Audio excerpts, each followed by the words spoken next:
Hello, viewers. Welcome to Social Justice Action Research Alliance. On this platform, we talk about issues that impact social justice locally and globally. Today, we have with us Dr. Mamun Allah, lecturer, International Business and Strategic Management, Australian Institute of Business. Today, we will have a very important conversation with Mamun Allah on being the best in the world versus best for the world. At a time like COVID-19 crisis globally, we do understand that in the importance of being best for the world. We will have subsequent conversation about it. In the beginning, Dr. Mamun Allah will introduce the book that he's working on in different chapters, and subsequently we'll have conversations about it. So without further ado, once again, Dr. Mamun Allah, Mamun ভাই আপনাকে অসংখ্য ধন্যবাদ আমাদের জন্য খানিকটা সময় করার জন্য। And for the convenience of this audience, আমরা আমাদের conversation যদি বাংলা এবং ইংরেজি ব্লেন্ডে করি, বিশেষ করে বাংলা ভাষাভাষী যে অডিয়েন্সরা আছে তাদের জন্য আপনার কথা থেকে, আপনার রিসার্চ থেকে শেখার পর্যাপ্ত সুযোগ সৃষ্টি হবে। So without further ado, Dr. Mamun Allah, please. ধন্যবাদ ফিরোজ। প্রথমেই দর্শকদেরকে একটা কথা বলতে চাই, সেটা হচ্ছে যে ফিরোজ আলম আমার কলিগ ছিলেন। আমরা একসাথে স্কলাস্টিকা স্কুলে বাংলাদেশে পড়িয়েছি। এরপর 2010-এ আমি অস্ট্রেলিয়ায় পিএইচডি করতে আসি এবং 2015-তে অর্থনীতিতে অস্ট্রেলিয়াতে পিএইচডি শেষ করি। আমি মূলত একজন গবেষক হিসেবে একাডেমিক যে গবেষণা সেটা পাবলিক পলিসি, অর্থনীতি, এডুকেশন এগুলোর উপরে। কিন্তু আমি একটা স্বপ্ন দেখি যে একজন লেখক হিসেবে আমি যখন কি লিখতে চাই, আমার স্বপ্নটা কি, তখন আমার মনে হয় এমন কিছু লেখি যেটা শুধু সীমিত একটা পাঠক পাবে না, যেটা শুধু একাডেমিক রাইটিং হবে না, যেটা গবেষকরাই কিংবা বিশ্ববিদ্যালয়ের শিক্ষকরাই যার পাঠক হবেন। আমার মনে হয়েছে যে আমি এমন কিছু একটা লিখতে চাই যেটা পৃথিবীর সাধারণ এবং অসাধারণ সমস্ত লোকের জন্যই প্রযোজ্য। আমার জীবনের একটা অবজারভেশন হচ্ছে, মনে হচ্ছে বিশেষ করে আমরা যারা ডেভেলপিং কান্ট্রির লোক, তাদের মধ্যে দেখেছি ভীষণ প্রতিযোগিতা। এই প্রতিযোগিতা এবং একটা ভীতি যে আমি হেরে যাব, আমি পারবো না, আমাকে পারতে হবে। এই আমাকে পারতে হবে এটার মধ্যে যতটা কনফিডেন্স আছে, যেটার মধ্যে একটা নিষ্পাপ একটা আত্মবিশ্বাস আছে, সেটার চেয়ে বেশি হচ্ছে ভয় যে আমি কি পারবো। আমাকে পারতে হবে যখন আমরা কথাটা বলি, তখন আমরা বলি যে আমাকে পারতে হবে আর 5 জন লোককে পরাজিত করে আমাকে জিততে হবে। এই ধরনের একটা মানসিকতা আমাদের মধ্যে তৈরি হয়ে গেছে। তার ফলশ্রুতিতে আমরা দেখছি যে আমরা এমন এক পৃথিবীতে উপনীত হয়েছি যেখানে আমরা কেউ কাউকে বিশ্বাস করি না। আমরা সবাই বেস্ট হতে চাই, বেস্ট ইন দ্য ওয়ার্ল্ড। এবং তাতে কি হয়েছে, এক ধরনের আত্মকেন্দ্রিকতা এবং স্বার্থপরতার কারণে আমরা বন্ধু হতে পারছি না কারো, আমরা সঙ্গী হতে পারছি না। আমরা কোলাবোরেশন কথাটা বারবার বলি যে একসাথে কাজ করব, কিন্তু একসাথে কাজ করতে গিয়েও দেখছি আমি মাপছি আমাকে যে আমি কোথায়, কে আমার উপরে, কে আমার নিচে। এতে কি হচ্ছে, আমার মধ্যে একটা এক্সট্রা চাপ কাজ করছে। তাতে আমি একটা ফুল, একটা গোলাপ ফুল কি সুন্দর ফোটে, কত সুন্দর তার রং। হ্যাঁ, ৩-৪ দিন পরে শুকিয়ে যায়, ম্লান হয়ে যায়, কিন্তু প্রথম যে ফুটন্ত ফুলটা আমরা যখন দেখি, ওই ফোটা ফুলটার দিকে তাকালে বোঝা যায় যে ওর এই যে ফুটে ওঠা, ওর যে বিং ইন ব্লসম, এটার মধ্যে কোনো চাপ ছিল না, এর মধ্যে কোনো এর মধ্যে কোনো প্রতিযোগিতা ছিল না, এর মধ্যে ছিল একটা একটা এক ধরনের ভালোবাসা ছিল, এক ধরনের আত্মত্যাগ ছিল, এক ধরনের স্যাটিসফ্যাকশন ছিল, যেটা যে আমি কত সুন্দর কাটছে কত ভালো সেটা না। আমি আমি কি করতে পারলাম? কতজন আমাকে দেখে মুগ্ধ হলো। তো এইভাবে যাই হোক, তো এটা প্রেক্ষাপট। তো সেই চিন্তা থেকে আমার একদিন ক্লাসে পড়াতে গিয়ে হঠাৎ করে আমি একটা বইয়ের টাইটেল পেয়ে গেলাম। বইটা হচ্ছে 'Being Best Being the Best in the World versus Best for the World', যে আমরা being the best in the world সবাই হতে চাই। Best in the team, best in the class, best in the community. But একটু যদি এই in the world এর চেয়ে আমরা যদি ফর দ্য ওয়ার্ল্ড বলি, তাতে যে বেনিফিট, এই বেনিফিটটাই আমি আমার বইতে, যে বইটা আমি লিখছি সেই বইটাতে বোঝানোর চেষ্টা করেছি। তো এই বইটা এই পর্যন্ত আমি ৬ টা চ্যাপ্টার LinkedIn এ পাবলিশ করেছি এবং আরো কতগুলো খুব শিগগির করব। এই বছরের মধ্যে শেষ করব। তো ফিরোজ, আপনি আমাকে যেকোনো সময় থামাতে পারেন যদি আপনার কোনো প্রশ্ন থাকে। জি, জি, অ্যাবসোলিউটলি। আমি মানে আপনার যে টপিকটা এবং যে কনটেক্সট, দ্যাট ইজ ফ্যান্টাস্টিক, এবং ওই ব্যাপারে আমার বেশ কিছু, আপনি যে কথাগুলো বলছেন সেগুলো নিয়ে অনেকগুলো প্রশ্ন আছে। তো after you touch on each of the chapters, হ্যাঁ, তবে যদি আপনি আমাকে অনুমতি দেন, আমি এর ভেতরেও আপনাকে প্রশ্ন করতে পারি। নিশ্চয়ই। তো আপনি যে একটা কথা বললেন যে in terms of being the best in the world and being best for the world, তো এই ব্যাপারে সম্প্রতি আমার একজন প্রফেসরের সাথে আরেকটা কনভারসেশনে আমরা কথা বলছিলাম। আমি যদি একেবারে একাডেমিক স্পেসের কথাই বলি, যে যেমন আপনি একজন প্রফেসর, আপনি ইউনিভার্সিটিতে পড়ান, আপনি ছেলেমেয়েদেরকে পড়ান। তো একজন একাডেমিক হওয়ার একটা প্রেশার থাকে, হচ্ছে publish or perish. Without publishing, it becomes very difficult for us to survive. তো সেক্ষেত্রে যেটাকে আমরা বলতেছি নিও লিবারেল ইনভেশন অফ একাডেমিয়া, যে আপনি কতটুকু চিন্তা করতে পারলেন, যে খুব সুন্দর একটা উদাহরণ দিলেন, যে একটা ফুল যখন প্রস্ফুটিত হয় কিংবা একটা গাছ যখন বড় হয়, they are not trying, they just are being. কিন্তু মানুষ হিসাবে আমরা ওই প্রতিনিয়ত কম্পিটিটিভনেসের ভেতর দিকে আমাদের সহজাত যে সহজতা, মানবিক সহজতা, সেগুলো হারিয়ে যাচ্ছে। তো ওই প্রফেসরটা যেটা বলছিলেন, সেটা হচ্ছে এটার পিছনে যেটা দায়ী, সেটা হচ্ছে আপনার ক্যাপিটালিস্টিক ডিজায়ার, ক্যাপিটালিস্টিক মাইন্ডসেট। কারণ ক্যাপিটালিজম যেটা আমাদেরকে সারাক্ষণ শেখায় যে ইনডেফিনিট ডেফারেল, কখনোই আমরা কমপ্লিট না, নেভার। আপনি এখন পিএইচডি করেছেন, অ্যাসোসিয়েট প্রফেসর কিংবা পোস্টডক হয়ে যান, then capitalism has to tell you something that no, you are not good enough. Just to কথাটা অ্যাড করতে চাইলাম। ধন্যবাদ, ধন্যবাদ। তো এই বইটার আমি আপনাদেরকে যে কয়টা চ্যাপ্টার আমি লিঙ্কডইনে অলরেডি পাবলিশ করেছি, সেই কয়টা চ্যাপ্টার সংক্ষেপে একটু বলার চেষ্টা করব। তো প্রথম চ্যাপ্টারটা হচ্ছে শিরোনাম on the ultimate goal of life, is there a need for it, redefining it. মানে হচ্ছে যে আমাদের জীবনের আলটিমেট গোল কি, চরম গোল কি, আমরা এই গোলটাকে কি রিডিফাইন করা উচিত, মানে এর পূর্ণ সংজ্ঞায়িত করার দরকার আছে কি।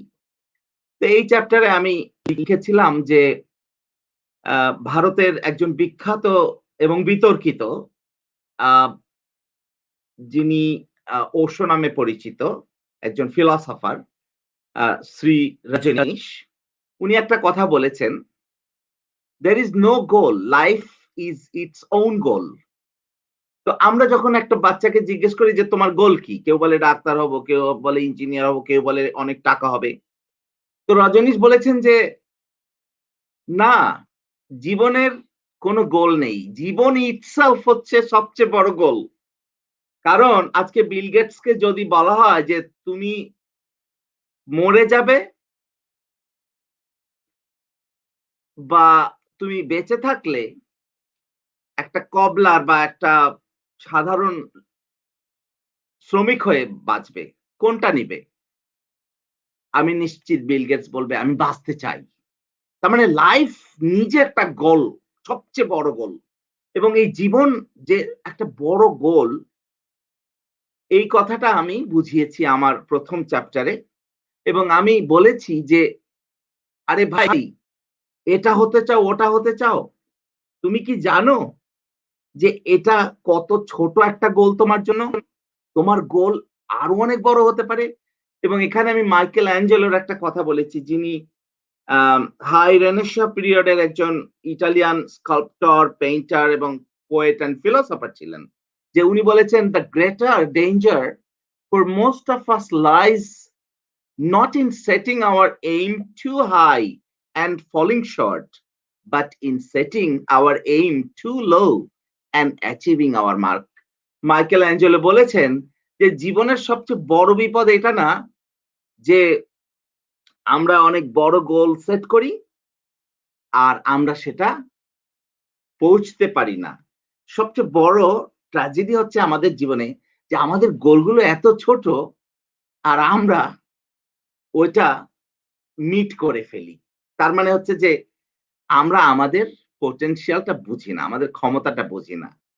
আমাদের গোল কত বড় হতে পারে। তো আমি বলেছিলাম এখানে যে আসলে এই যে ছোট, ছোট গোল করি যে আমি একটা পুলিশ অফিসার হতে চাই, ইঞ্জিনিয়ার হতে চাই, একটা ডাক্তার হতে চাই। কেন? কারণ হচ্ছে যে আমি নিজেকে ক্ষুদ্র মনে করি এবং আমার বাইরের যে সার্কেলটা এটাকে বলি সার্কেল অফ কেয়ার। যে আমার বাবা-মার আমার সেবা করতে হবে। আমার আরো ভাই-বোন ২-১ জন আছে বা আমার প্রতিবেশী আছে বা আমি একটু জাকাত দেব কিংবা আরো ৫ জন লোককে হেল্প করব। তার মানে আমার সার্কেল অফ কেয়ার টাকে আমি খুব ছোট করে নিই। কিন্তু আ আমাদের সার্কেল অফ কেয়ার তো অনেক দূরের হতে পারে। একটা ইথিওপিয়ার একটা কমিউনিটি হতে পারে। আমার সার্কেল অফ কেয়ার কত বড় হতে পারে। Look at mother Teresa. Mother টেরিজার সার্কেল অফ কেয়ারটা কত বড় ছিলেন? উনি কলকাতা আসলেন, উনি কলকাতাকে বাড়ি করে ফেললেন কিংবা ওই যে বাংলাদেশের যে ডাক্তার, ওই যে মধুপুরে যে ডাক্তার, আ ডাক্তার বেকার। উনার সার্কেল অফ কেয়ারটা কিন্তু শুধু হুম, হুম, নিউজিল্যান্ডের উনি যেখানে জন্মেছিলেন সেটা না। কিংবা মার্টিন লুথার কিং কিংবা আমরা যদি হুম, আমাদের নবীজির কথা বলি, জিসাস ক্রাইস্ট এর কথা বলি, নেলসন ম্যান্ডেলার কথা বলি। তো সেইটা আমি ১ম চ্যাপ্টারে বোঝানোর চেষ্টা করি। এবং আমি বলেছি যে জীবনের যে গোল, সেই গোলটা হওয়া উচিত অনেক বড় এবং বিভিন্ন ধর্মগ্রন্থেও বলা হয়েছে জীবনের গোল কি হবে। যেমন আমাদের ইসলাম ধর্মে বলেছে যে সবচেয়ে বড় গোল কি? সবচেয়ে বড় গোল হচ্ছে আল্লাহর সন্তুষ্টি অর্জন। ক্রিশ্চিয়ানিটি বলেছে কিংডম অফ গড কে তুমি এস্টাবলিশ করবে। হিন্দুইজমে বলেছে তুমি মোক্ষ অর্জন করবে। সেটাই তোমার লাইফ এ গোল। যেখানে you will get rid of the cycle of birth. তোমার এই যে জীবনের যে দুষ্ট চক্র এখান থেকে মুক্তি পাবে। তুমি অসীমের মাঝে মিলিয়ে যাবে। বুদ্ধিজমে বুধা বলেছে যে গোল হওয়া উচিত যে আমরা জীবনের সরো যত দুঃখ আছে তা থেকে মুক্তি পাই। তো সেজন্য আমার এই চ্যাপ্টারে যে আমাদের আল্টিমেট গোল অফ লাইফ কি হবে সেটা কি আমাদের একটু রিডিফাইন করা উচিত? সেখানে আমি বলেছি যে না, গোল ছোট করা যাবে না। যেমন বুদ্ধিজমে বলেছে নির্বাণ লাভ করো। যে তুমি এমন বড় কিছু গোল করো যেখানে তোমাকে এই দুঃখের জীবন বারবার ফিরে আসতে হবে না। তো আ এটা ছিল আমার ১ম চ্যাপ্টার। ফিরোজ আপনি যদি কোন কোয়েশ্চেন করতে চান। আমার মনে হয় যে আমরা একেকটা চ্যাপ্টারের উপরে একটু, একটু করে কথা বললে বোধহয় এটা ভালো হবে।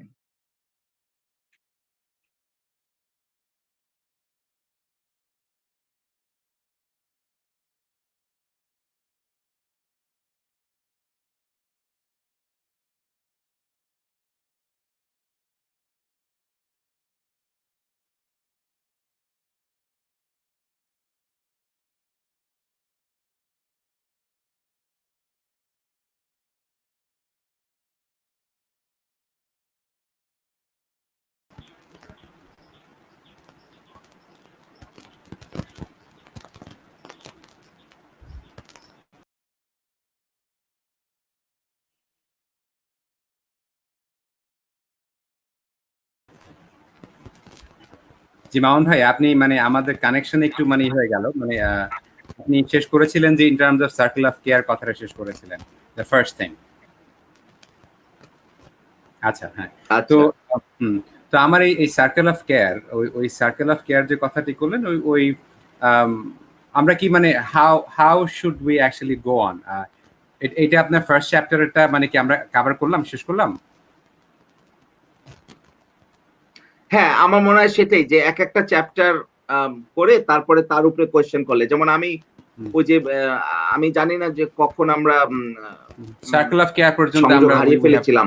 আমি যেটা, হ্যাঁ, তো যেটা বলেছিলাম যে আমরা যদি বিভিন্ন মহা মহা মহাজ্ঞানী মনীষীদের কথা চিন্তা করি, মাইকেল অ্যাঞ্জেলো কিংবা মাদার টেরিজার কথা বলছিলাম, আমরা নেলসন ম্যান্ডেলার কথা বলছিলাম, যে আমাদের গোলগুলো জীবনে ছোট হয়ে যায় কারণ আমরা মনে করি যে আমাদের সার্কেল অফ কেয়ারটা খুব ছোট।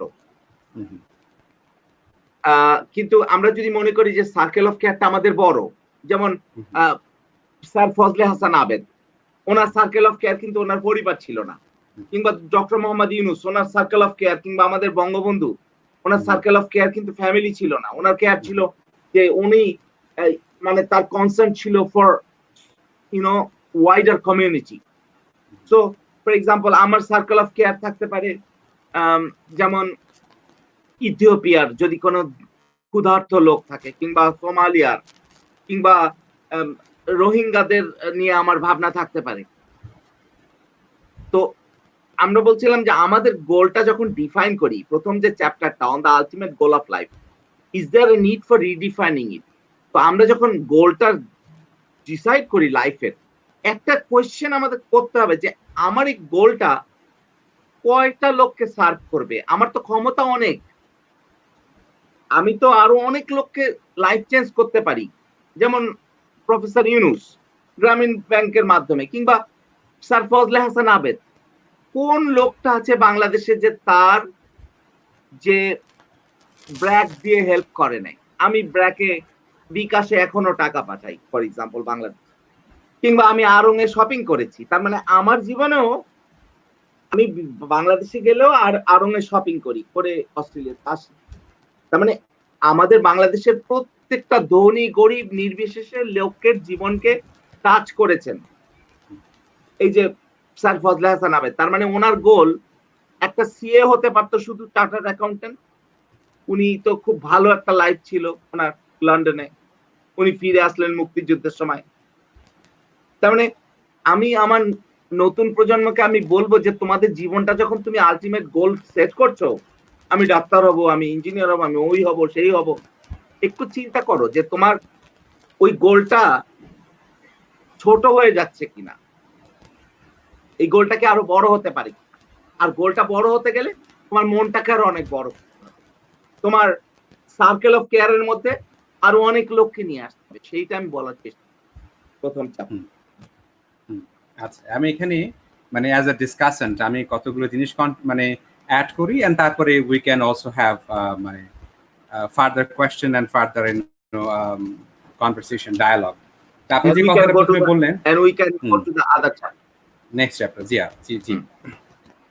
প্রথম যে কথাটা বললেন যে সার্কেল অফ কেয়ার, আপনি যে কথাটা রজনীশ ওশোর কথাটা বললেন যে basically how he looked at it, যে আসলে life is life's own goal, it doesn't have মানে এনি পার্টিকুলার, এবং আসলে ন্যারো করে ফেলে আপনার ওই ঠিক ওই একই সাথে ওই একই ভেইনেই আবার কিন্তু নেলসন ম্যান্ডেলাও উনি বলেছিলেন যে উই আর মোস্ট অফ আস, মানে few number na, greater percentage of us, we are intimidated by our own greatness. আমাদের নিজেদের ভিতরে যত ক্যাপাসিটি আছে, we're intimidated by it. So by putting a definition, by putting a limit, it sort of মানে আমাদের ওই ক্যাপাসিটিকে curve করে, আবার at the same time আমাদের যে আমাদের যে আনকনসিয়াস আমাদের নিজেদের গ্রেটনেস নিয়েই মানে করে। But I don't think Nelson Mandela has said it by any stretch of the imagination, নার্সিসিস্টিকলি কিংবা অ্যারোগেন্টলি বলেছেন, আমার কাছে এটা মনে হয় না এট অল। আবার এই যে ওষুর কথাটাকে, আবার এই সার্কেল অফ কেয়ারটাকে যদি আমরা ধরি, আরেকজন ইন্ডিয়ান ফিলসফার, তাকে আসলে ক্যাটাগরাইজ করা খুবই difficult, Nobody has actually categorized him as a historian or a philosopher or a psychologist. He was an original thinker. G2 Krishnamurti. Krishnamurthy যখন এই সার্কেল অফ কেয়ারের কথা বলছেন সেক্ষেত্রে one of the things that he made very clear সেটা হচ্ছে আমি যখন when am I actually becoming violent আমি কখন ভায়োলেন্ট হয়ে যাচ্ছি যখন আমার কানেকশন আমি টের পাচ্ছি না I don't understand that each and every single being is connected to a system that I'm connected to. In other words, আমি কিন্তু একটা বড় সিস্টেমের part I'm a part of the nature. I'm not apart from nature. Therefore আপনার সাথে আমার যদি কোন রকম ভায়োলেন্ট ইন্টারঅ্যাকশন হয় তখনই হয় যখন আমি মানে বাই ইনটু দ্যাট ইগনোরেন্স ও না না না ডক্টর মামুন আলা he is a separate entity মানে his wellbeing is not connected to my wellbeing your wellbeing is my wellbeing so ওই সার্কেল অফ কেয়ারটা যখন আমরা বড় করতে পারি না এটা হচ্ছে কৃষ্ণমূর্তির কথা when we cannot expand our circle of care উনি সার্কেল অফ কেয়ার কথাটাই বলেন নাই যে তখন we suffer from an inner loneliness and then we try to accumulate more under the illusion that by accumulating more somehow it will give us a degree of security material security social security বা কোনো security দিবে কিন্তু that is coming from a place of fear মানে fear থেকে because fact being told মানে fact to be stated brutally speaking সেটা হচ্ছে যে any amount of wealth অথবা any amount of accumulation of social status or recognition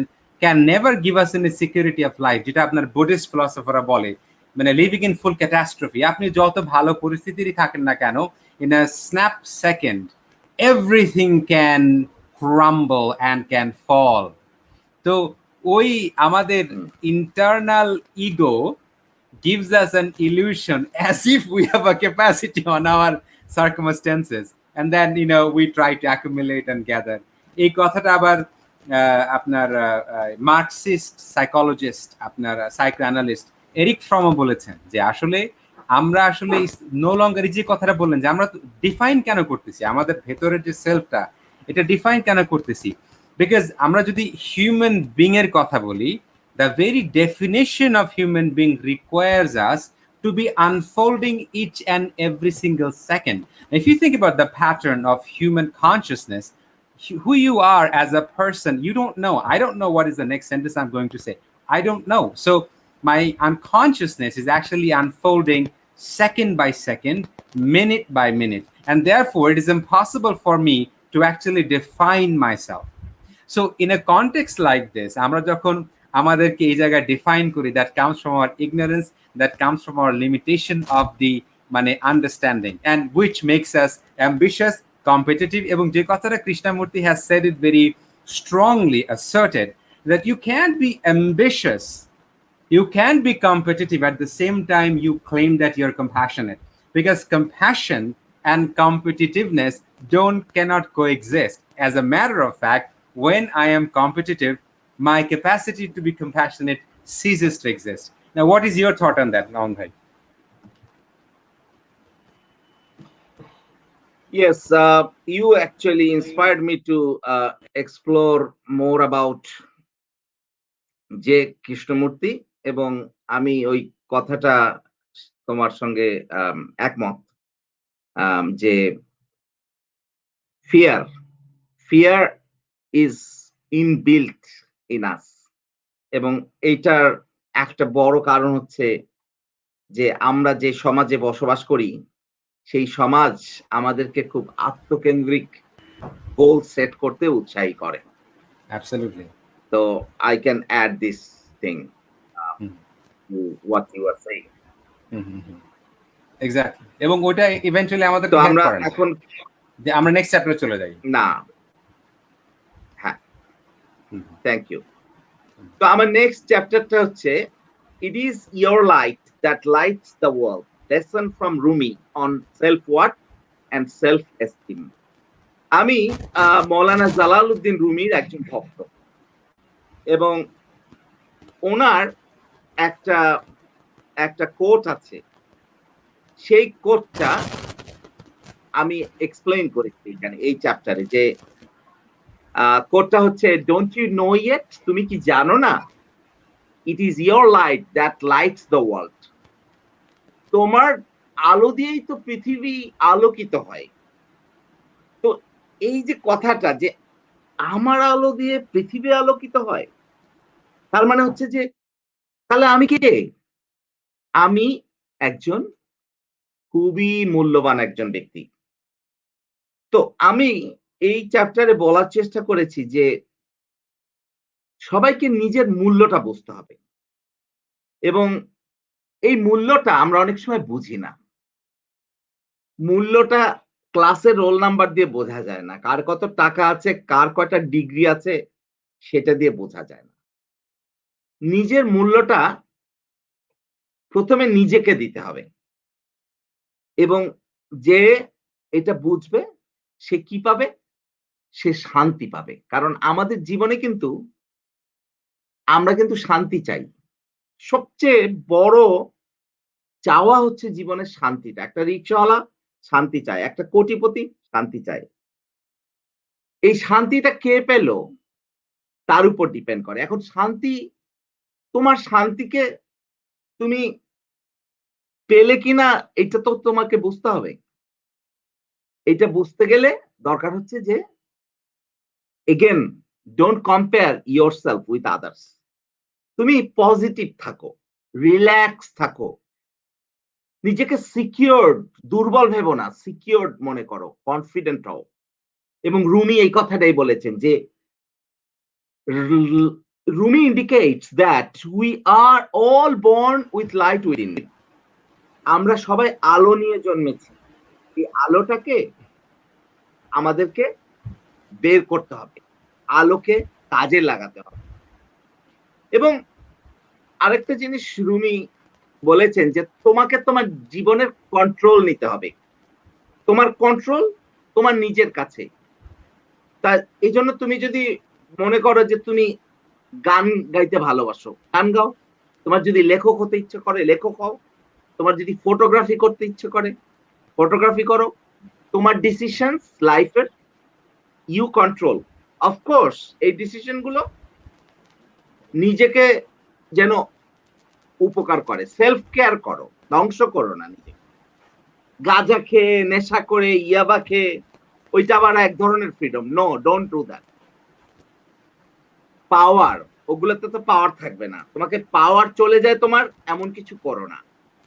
self care করো, take care of your health, take care of your heart, take care of your soul, এবং নিজেকে মুক্ত করো। Feel free to appreciate yourself.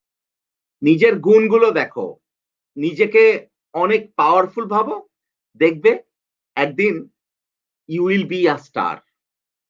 তো আমার এই second চ্যাপ্টারটা এটা, যে it's your light that lights the world, and lesson from Rumi on self worth and self esteem.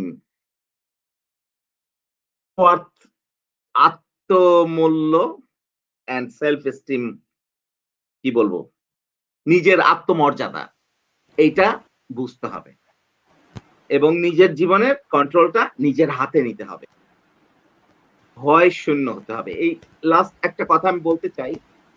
I should also draw from Rabindranath. Rabindranath বলেছেন, চিত্ত যেথা ভয় শূন্য, উচ্চ যেথা শীল, জ্ঞান যেথা মুক্ত, যেথা গৃহের প্রাচীর, বসুধারে রাখে নাই খণ্ড ক্ষুদ্র করি, যেথা বাক্য হৃদয়ের উচ্চ মুখ হতে উচ্ছ্বাসিয়া ওঠে। তো এই ধরনের একটা পরিবেশ আমাদের নিজেদের ক্রিয়েট করতে হবে, যেখানে আমার মাথা সোজা থাকবে, আমার বাক্য আমার হৃদয়ের উচ্চ মুখ হতে উচ্ছ্বাসিয়া উঠবে। To you Firoz. হ্যাঁ, এখন এই এই যে যে মানে ইটস বিউটিফুলি মানে outline that basically it is your light that lights the world. Rumi আবার এই যে to to be able to see my light, আমার লাইটটাকে দেখতে হলে I need to actually reflect. এবং আপনি যদি রুমির কথা ধরেন, কিংবা a lot of the, আমি ওয়েস্টার্ন মানে স্কলারদের ফিলসফারদের কথা বলবো না, ইস্টার্ন ফিলসফারদের কথা যদি বলি, বিট বুদ্ধিজম অথবা সুফিজম, তাদের কথা যদি বলি, আপনি রুমির কথা বললেন, রবীন্দ্রনাথের কথা বললেন, আবার যদি আপনি লালন অথবা ইন্ডিয়ার কবিরের কথা বলেন, হ্যাঁ, তো ওই জায়গায় তাদের a sort of journey, the journey is inward, the journey is not outward. তো সেই জায়গায় রুমি কিন্তু আবার বলতেছে যে তোমার যে উন্ড হয় সেই উন্ড নিয়ে এত কমপ্লেন করো না, because wound is the place through which light enters, তাই না? তো আমার নিজের ভেতরের আলোতে আলোকিত, কিন্তু আমরা তো উন্ডকে ভয় পাই। We try to somehow think or believe or somehow buy into this kind of idea যে আমি বেঁচে থাকবো, আমি I will go about my life but I will not fall flat on my face. I cannot appear in front of people vulnerable. আমার ভিতরে কোনো রকম weaknesses নাই। তো এই যে আমাদের যে মানে I think, এই যে আপনি যে কথাটা বললেন নিজের সামর্থ্য সম্বন্ধে একজন মানুষের বিশ্বাস সৃষ্টি হওয়ার আরেকটা condition which I find in Rumi's writing a lot, যেমন আপনি দ্য প্রফিট বইটা যে লিখলো খলিল জিবরানের একটা কবিতা এবং আপনার এই লেখা এই সেকেন্ড চ্যাপ্টারের সাথে এত ইন্টিমেটলি কানেক্টেড, সেটা হচ্ছে ওইখানে ওই কবিতার নাম হচ্ছে ডিফিট মাই ডিফিট। ওই জায়গাতে মানে খলিল জিবরান বলতেছে যে to be enthroned is to be enslaved. আমি enthroned হয়ে গেছি and therefore I am enslaved by my own throne. এরপরে বলতেছে to be understood is to be leveled down, because the thing is you don't understand you, and that is perhaps the biggest what would I say, mystery of life, at the same time beautiful mess. মানে you and I are beautiful mess. আমি সবসময় এই কথাটাতে বারবার আসি, যেটা হচ্ছে আমি যে কথা বলছি পরের বাক্যটা আমি কি বলবো সেটা আমি জানি না, কে কথা বলতেছে, হু ইজ স্পিকিং। আমি মানে আপনি কি আপনার আপনার নাম হয়তো লেখা আছে doctor Mamun Allah, but is that what defines you? It doesn't essentially define you. তো যে দ্য লাইট দ্যাট মানে এক্সিস্ট ইন ইউ মানে brightens the world is absolutely true, but are we courageous enough to see that light in us when we fall flat on our faces, when ওই যে আপনার আবার ওই কথাটা যে the credit goes to the man who is in the arena, মানে আমার রুজভেল্টের একটা খুব খুব ভীষণ প্রিয় ক্রেডিট, মানে কোট আমার ব্যক্তিগত জীবনে যখন আমি আছাড় খেয়ে পড়ে যাই, মুখ থুবড়ে পড়ে যাই, তখন আমি তাদেরকে কথা বলি। এবং আপনি জানেন মামুন ভাই যে আমার জন্মগ্রামে আমার মানে my journey is from I started, and I do not মানে consider myself successful in any stretch of the imagination, not at all. I just look at my journey and I find my journey to be interesting one. তো সেই জায়গায় I often tell this to the মানে এই যে এখন আমি গ্রামে বসে কাজ করছি, গ্রামের ইউথদের নিয়ে কাজ করি, তো ওদেরকে আমি একটা কথা বলি, সেটা হচ্ছে don't be afraid of your failure. মানে আর ওই যে মানুষ, আমার মনে হয় কি মামুন ভাই আপনার কাছে এটা মনে হয় না যে আমরা we are afraid to try? কারণ ওই যে রুজভেল্ট যে কথাটা বলছে, the credit goes to the man who is in the arena, মানে whose face is mired with sweat and blood and dust, but again he rises up, মানে basically men and women who rise up and try again, তাই না? কিন্তু rest of us, we have a tendency of talking about that men and women in the arena sitting at the comfort of galleries, comfortable chair. Oh, so the credit is the ওই জায়গাতে, in order to see that light, are we ready to be vulnerable? Can we be courageous? Even আমার কাছে মনে হয় যে আমি মাত্র কানাডাতে বাস করতেছি 7 বছর, এবং 7 বছরে ওয়েস্টার্ন সিভিলাইজেশনের একটা জিনিস আমার বারবার আমার কাছে মনে হয়, to the extent it can get পারফরমেটিভ,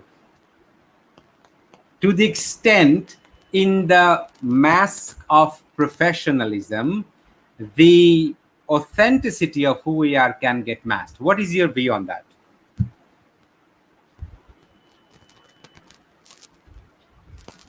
তোমার এই কোয়েশ্চেনটা আমি একটু পরে দিব।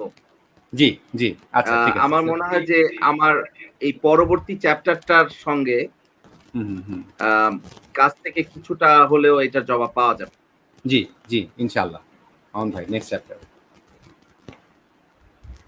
আচ্ছা, আমার তৃতীয় যে চ্যাপ্টারটা সেটা হচ্ছে being the best in the world versus being the best for the world.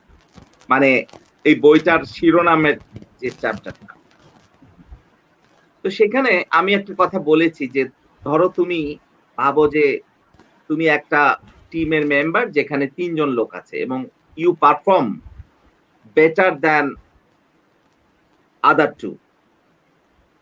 তো তখন তোমার মধ্যে এক ধরনের আত্ম উম, মানে গর্ব আসতে পারে যে you are better, you are best in the team. কিন্তু দেখা যাচ্ছে যে ওই টিমের যে পারফরমেন্সটা সেটা যদি ইন্ডাস্ট্রি স্ট্যান্ডার্ডে ধরা হয় কিংবা পৃথিবীর অন্যান্য জায়গায় মানুষ কিভাবে ওই কাজটা করে তার চেয়ে কিছুই না, কিন্তু তারপরেও আমরা কিন্তু সবসময় একটা ইলুসরি মানে সুপারিটিতে ভুগি যে আমার over estimation of our own abilities সব সময়। বিশেষ করে অনেক লোকের এই সমস্যা আছে যে যে আমি মনে হয় অনেক ভালো, অনেক ওভার এস্টিমেট করি আমাদের অ্যাবিলিটি, এবং তাতে কি হয় যে একটা একটা ভেগ সেন্স অফ কন্টেন্টমেন্ট থাকে যে খুব আই এম হ্যাপি যে আমার আমার পারফরমেন্স আমি খুব হ্যাপি। তাতে কি হয়, তাতে একটা সর্বনাশ হয়ে যায়, সেটা হচ্ছে যে তোমার সেলফ ইমপ্রুভমেন্টের কোনো ইনসেন্টিভ থাকে না। তোমার এই যে রং ইমেজটা খুব সেলফ ড্যামেজিং, এটাই আমি বলার চেষ্টা করেছি এবং কতগুলা কথা বলেছি যে আচ্ছা কেন আমরা এরকম ভাববো না যে আই এম দ্য বেস্ট। এবং প্রথম কথা হচ্ছে যে there is no world best, কোথাও নাই। আজকে আমরা যদি সমস্ত ধর্মগুলোর কথা চিন্তা করি, সব ধর্মই ক্লেম করে এটাই বেস্ট, ইসলাম best, Buddhism best, Christianity best, Hinduism best. আমরা যদি লিডারশিপ স্টাইলের কথা চিন্তা করি, ডেমোক্রেটিক লিডারশিপ স্টাইল বলে যে অটোক্রেটিক লিডারশিপ স্টাইলের চেয়ে ভালো, তার চেয়ে লেইসেস ফেয়ারে ভালো কিংবা অথরিটেটিভ ভালো। এবং আমরা যদি যদি মনে করি যে বিভিন্ন ব্র্যান্ডের কথা চিন্তা করি, পৃথিবীর সবাই বেস্ট বলছে, political system, democracy, monarchy, communism সবাই বেস্ট বলছে। তার মানে হচ্ছে যে there is no world best. এবং এই বেস্ট নিয়ে সময় মানে নষ্ট করাটা, চিন্তা করাটা ঠিক না যে কে বেস্ট বা আমি বেস্ট হতে চাই, এ নিয়েও আমার মাথা কামানোর দরকার নেই। এরপরে ২ নাম্বার আমি কথাটা বলেছি যে কম্পিটিশনের যে মইটা, এই মইটা গোল, এটা ওশো বলেছে।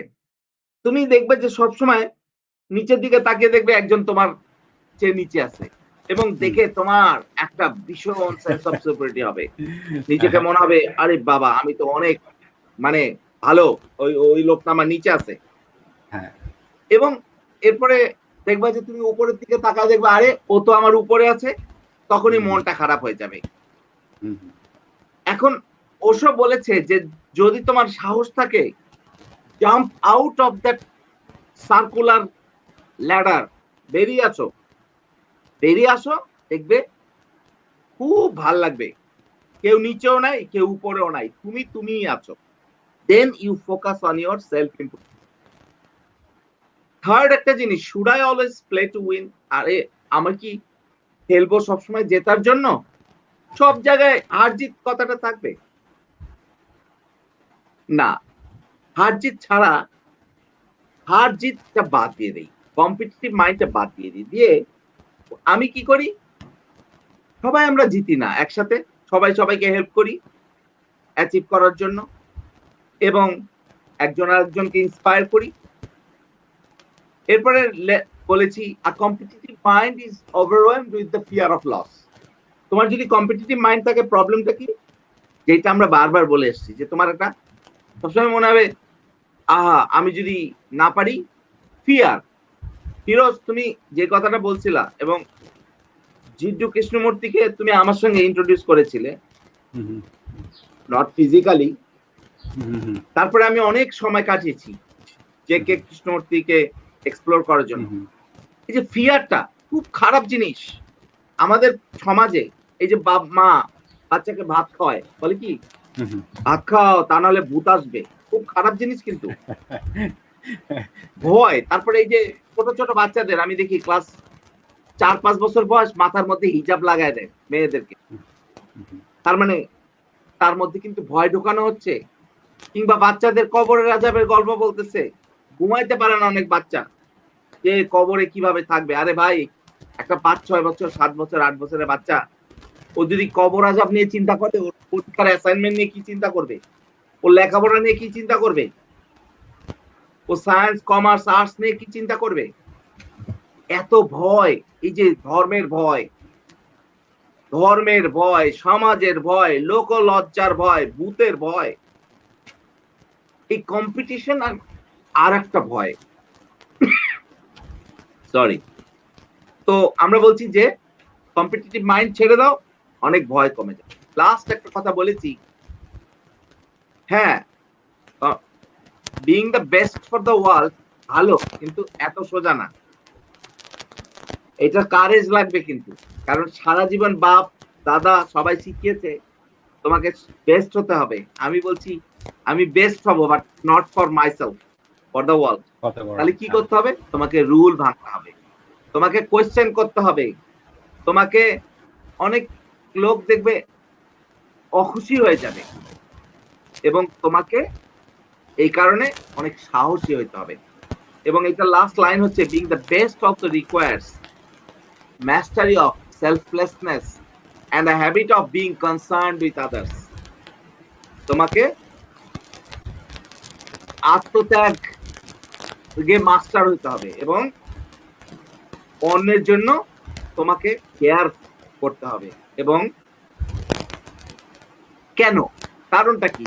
কারণ হচ্ছে একটা জিনিস হচ্ছে, এই পৃথিবীর যত প্রবলেম তুমি যদি চিন্তা করে দেখো, রাষ্ট্রে রাষ্ট্রে, মানুষে মানুষে, পরিবারে পরিবারে, সমাজে সমাজে, পলিটিক্যাল পার্টি, সব আসছে আত্মকেন্দ্রিকতা থেকে, স্বার্থপরতা থেকে। আমি নিজেকে থেকে মুক্ত করতে চাই, এই কথাটাই আমি এই চ্যাপ্টারে বলেছি। Over to you Firoz. এই যে আপনি বললেন যে এবার তোমার fear is a mind killer. Fear is a mind killer. But fear has been there from the beginning of human civilization, because fear has been used to subjugate human psyche.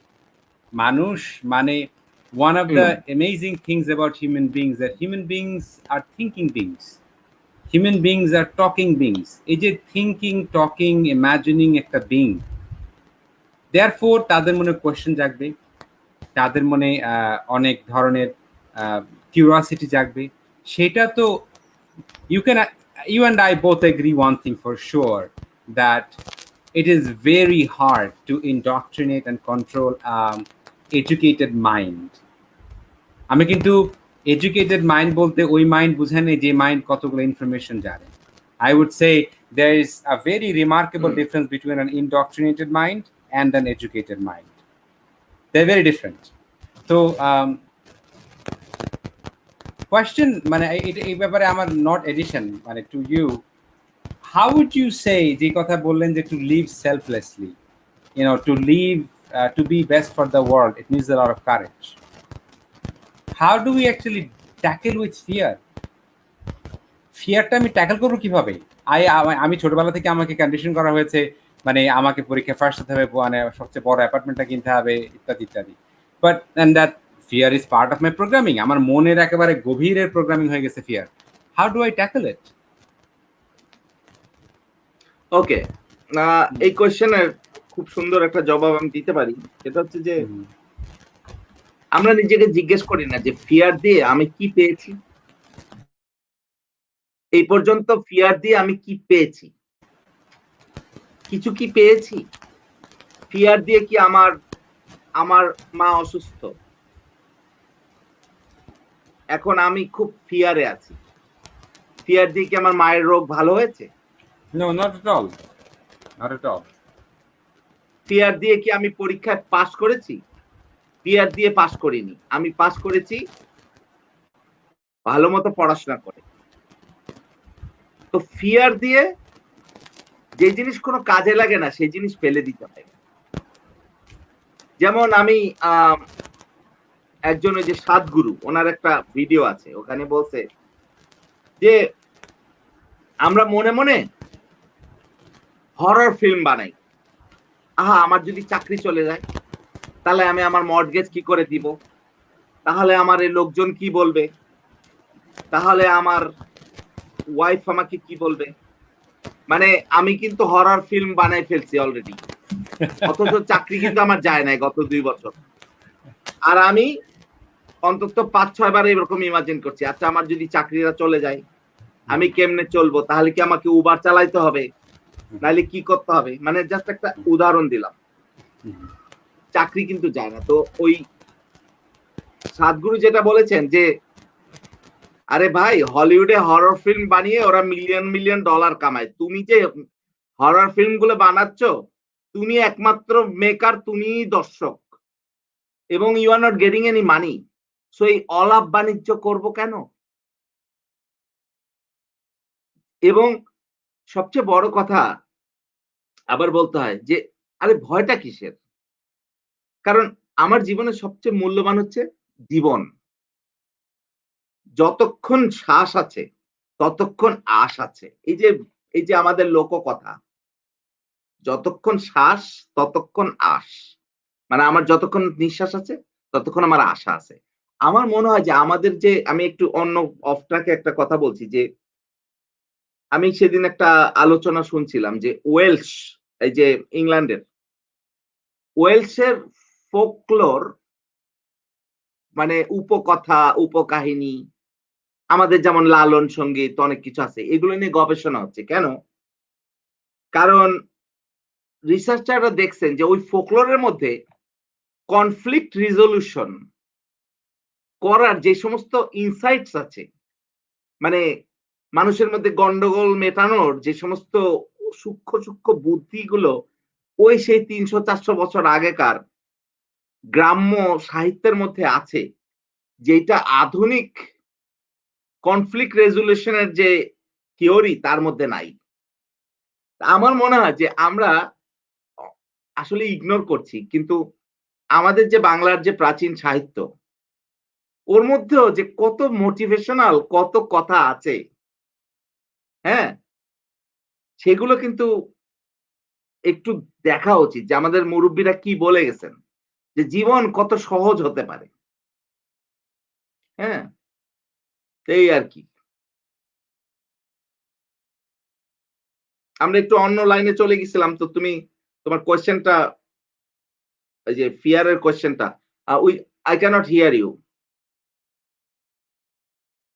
But You are before muted. moving to You the know, next হ্যাঁ, and before moving to hmm, the next chapter, fear সম্বন্ধে একটা analysis, মানে purely যারা evolutionary biologist যারা, তাদের কথা যেটা fear সম্বন্ধে তারা যেটা বলে সেটা হচ্ছে যে if you look at the, and this is not connected to religion at all, you can have a different religious perspective, but purely what science is saying is that human beings in their evolutionary process, from the African plains, from African savanna to this, 2.5 million years of evolution, তখন fear was very necessary.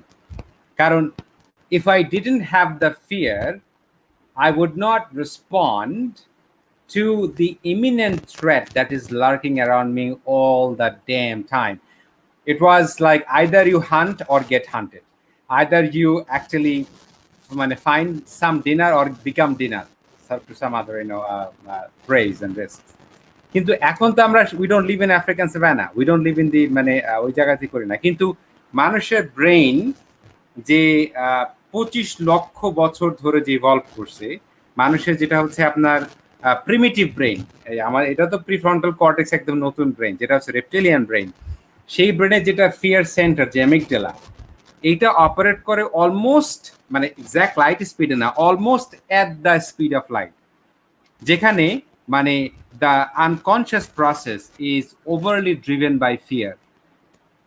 But the good news is that our conscious mind, which is like prefrontal cortex, it has an ability to talk to the unconscious mind and can undo a lot of fear that is residing in me.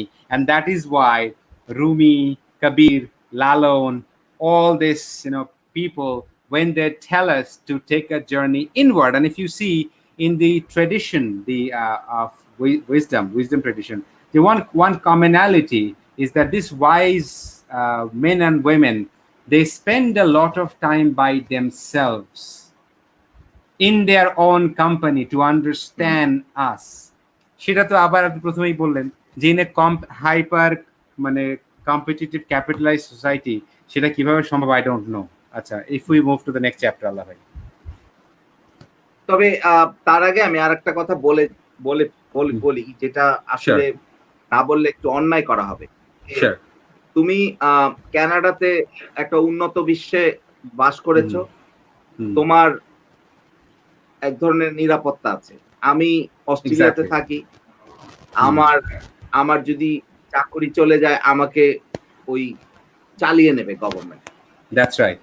আমার রুটির জন্য, দুধের জন্য আমার ইয়ে করতে হবে না। That's right.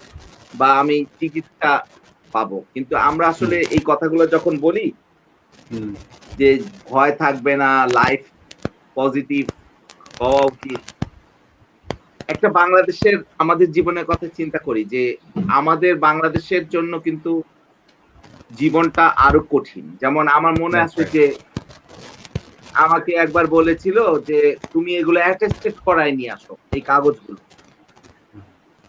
আমার 2 ঘন্টা ঘুরতে হয়েছে কত অফিসারকে, ওই যে ফার্ম গেটে একটা কৃষি গবেষণা সামথিং একটা আছে, ওইখানে গেলাম, কত অফিসারকে বললাম যে তুমি যে আমাকে একটু আমার অরিজিনাল সার্টিফিকেট এইটা আমাকে একটু অ্যাটেস্টেড করে দেন। বলে কি আমি তো তোমাকে চিনি না। তাহলে এখন আমাদের যে বাংলাদেশে আমরা যে একটা লোয়ার মিডল ক্লাস ফ্যামিলি থেকে উঠছি, আমার বাপ দাদা 14 গোষ্ঠীর মধ্যে কয়টা গেজেটেড অফিসার আছে যারা আমাকে চিনবে? বেশিরভাগ তো আমাকে অচেনা, কারণ আমরা তো উঠে আসছি ডাউন ট্রোডন। That's right. তখন আমাকে আমার বাবার অফিসে যাইতে হয়েছে কাকরাইলে, কারণ ওইখানে কিছু আঙ্কেল আমার বাবার যারা অফিসার তারা আমাকে চেনেন। তো আসলে হচ্ছে কি যে এইখানে একটা আমরা যখন এই কমফোর্ট জোন থেকে অস্ট্রেলিয়া কানাডার 10 বছর থাকার পরে বা 7 বছর থাকার পরে আমাদের জীবনটা যত সহজ, বাংলাদেশের একটা ফিয়ারটা বাংলাদেশের ছেলের পক্ষে এত সহজ না চলে যাওয়ার। কিংবা আমরা যদি পভার্টি ডেফিনেশন, যে দারিদ্রের ডেফিনেশন কি, দারিদ্রের ডেফিনেশন শুধু এই না যে তোমার টাকা পয়সা নেই, দারিদ্রের ডেফিনেশন হচ্ছে ল্যাক অফ পাওয়ার। বাংলাদেশে একটা গরিব লোক, তার কিন্তু কোনো পাওয়ার নাই। একটা পুলিশ যদি বলে যে একটু থানায় আসো, তোমার সাথে কথা আছে, যে আপনি একটু থানায় আসেন ভাই, এখন ওই লোকটাকে তখন তুমি জিদ্দ কৃষ্ণমূর্তি কিংবা ফিয়ার বলে কিছু নাই দুনিয়ায়। that is a reality, exactly, you're right. আচ্ছা, ঠিক আছে, খালি একটু যদি বলে যে ভাই একটু থানায় আসো, তোমার সাথে দুইটা কথা আছে। তো আমরা কিন্তু একটা কথা বলবো যে হ্যাঁ এগুলো কিন্তু রিয়ালিটি, আমরা কিন্তু এগুলো অস্বীকার করছি না। কিন্তু আমরা যেটা বলছি যে তারপরেও মাথা তুলে দাঁড়ানো যায়, তারপরেও প্রতিবাদ করা যায়, তারপরেও নিজের মূল্য বোঝা যায়, ফাইট করা যায়। এবং এই ফাইটটা তুমি যদি একবার করে জিততে পারো। আচ্ছা, বাংলাদেশি ছেলেমেয়েরা যখন বাইরে যায় ওরা ফার্স্ট পায় কেন? ওরা হাইয়েস্ট মার্ক পায় কেন? একটা ইন্ডিয়া থেকে একটা লোক গিয়ে গুগলের, মাইক্রোসফটের সিইও কেন হয়? কারণ ওই গুগলের, ওই যে মাইক্রোসফটের যে সিইও হয়েছে, যে ছেলেটা ইন্ডিয়াতে বড় হয়েছে, ওর তো ওই একটা অ্যাটেস্টেড পাওয়ার জন্য অনেক ফাইট করতে হয়েছে। তার মানে সে যেই মুহূর্তে যেই লেভেলে বর্ডারটা পার হয়ে আমেরিকা পর্যন্ত যায়, হুম, হুম, তার বাধা অতিক্রম করার যে ক্ষমতা, হুম, হুম, হুম, ওইটা যে আমেরিকা বাই বার্থ আমেরিকান বা বাই বার্থ কানাডিয়ান, হুম, হুম, দুজন এক they না, don't ওই have it. জন্য বাই বার্থ কানাডিয়ান। কিন্তু আমরা সেই মামুনুল আলা, আমি কিন্তু ডক্টর মামুনুল আলা, That's right. আমি কিন্তু এখানে মানে don't take it otherwise, Yeah, yes, আমরা ওই understandable. একটা Yeah. অ্যাটেস্টেটেড করার Understandable, জন্য exactly. হুম, হুম, হুম, যে আমরা কিন্তু, তার মানে কি, তার মানে ওইখানে কি আমি থেমে গেছিলাম? না। ওইখানে কি হুম, আমার স্বপ্ন ছিল না? না। আমার স্বপ্ন ছিল। আমি অনেক নিষ্পেষিত ছিলাম। I didn't have power, hmm, hmm, I didn't have money, hmm, hmm, but কি ছিল? এই বইতে কিন্তু সেই কথাটা বলা হয়েছে। Don't misunderstand. হুম, যে that's আপনি right, ওখানে that's বড়, right. বড় কথা বলছেন। বড়, হুম, বড় হুম, কথা হুম। বলছি। ওইখান থেকে এসে বলছি যে ওইখানে তখন কিন্তু মনে, জি, মনে জি। বলেছি যে এই দিন, কি একটা কথা আছে না যে এই দিন দিন নয়। হুমায়ূন আরো আহমেদের দিন একটা গান আছে। আছে না? এই দিন দিন নয়, আরো দিন আছে। এই হ্যাঁ, দিনকে নিয়ে আব্দুল যাব। কুদ্দুস বয়াতি, হ্যাঁ, জি, জি, জি, হ্যাঁ। সেই দিনেরই কি আছে, হ্যাঁ, হ্যাঁ। আমি কিন্তু সেই মেসেজও কিন্তু দেওয়ার চেষ্টা করছি। সরি, হুম, এটা একটু হুম। মানে অন্য কথা ছিল, কিন্তু আমার That's মনে হয় right, যে এটা দরকার ছিল that's বলা। right. হুম, হুম, জি, জি, জি, হ্যাঁ। হুম, আমার 4th চ্যাপ্টারটা হুম, হচ্ছে on the importance of a positive mindset and positive self talk. Again এটা একটু হুম, ফিলোসফিক্যাল যে আমরা পজিটিভ সেলফ টক কি জিনিস? সেলফ টক হচ্ছে যে আমরা মনের মধ্যে সবসময় কথা বলি। সবসময় কিন্তু মনের মধ্যে কথা বলছি। এখন এই কথা বলি আমরা মনের মধ্যে, এটা পজিটিভ কথা হইতে পারে, এটা নেগেটিভ কথা হইতে পারে। হুম, আমি যেটা বলার চেষ্টা করছি এখানে যে পজিটিভ কথা বলি আমরা। মানুষের ফেইলিউর নিয়ে আলোচনা না করি। মানুষের ভালো জিনিস নিয়ে আলোচনা করি। আমরা প্রবলেম নিয়ে কথা না বলে সলিউশন নিয়ে কথা। যেমন আমার আমার একটা আ অন্য জায়গায় আমি যখন কাজ করতাম, আমার ২ টা বস ছিল। একটা বস, হুম, তাকে আমি যখন একটা প্রবলেম নিয়ে বলতাম, হুম, হুম, সে ওই প্রবলেম কেন হলো, কি করে হলো, এটা তো হওয়ার কথা না। হুম, হুম, এইটা নিয়ে ০.৫ ঘন্টা সময় নষ্ট করত এবং never could give any problem, hmm, any solution to that problem. Hmm, আরেকটা বস ছিল হুম, অসাধারণ। গেলেই হুম, ২ মিনিটের মধ্যেই সলিউশন। যেমন হুম, আমি তখন একটা কোর্স কোঅর্ডিনেটর ছিলাম। তো হুম, আমার আন্ডারে যারা টিউটর ছিল, আমি আমার ১ম হুম, বসের কাছে যখন যেতাম যে ওই টিউটর ওইটা করছে। আমার ওই ১ম বস কি করত? বলত, "fire him, get rid of him." Second boss ও বলত, "ওকে কোচিং দাও তো, দেখো কি প্রবলেমটা।" হুম, এবং আমি ওই ওই ওই লোকটাকে যখন কোচিং দিতাম,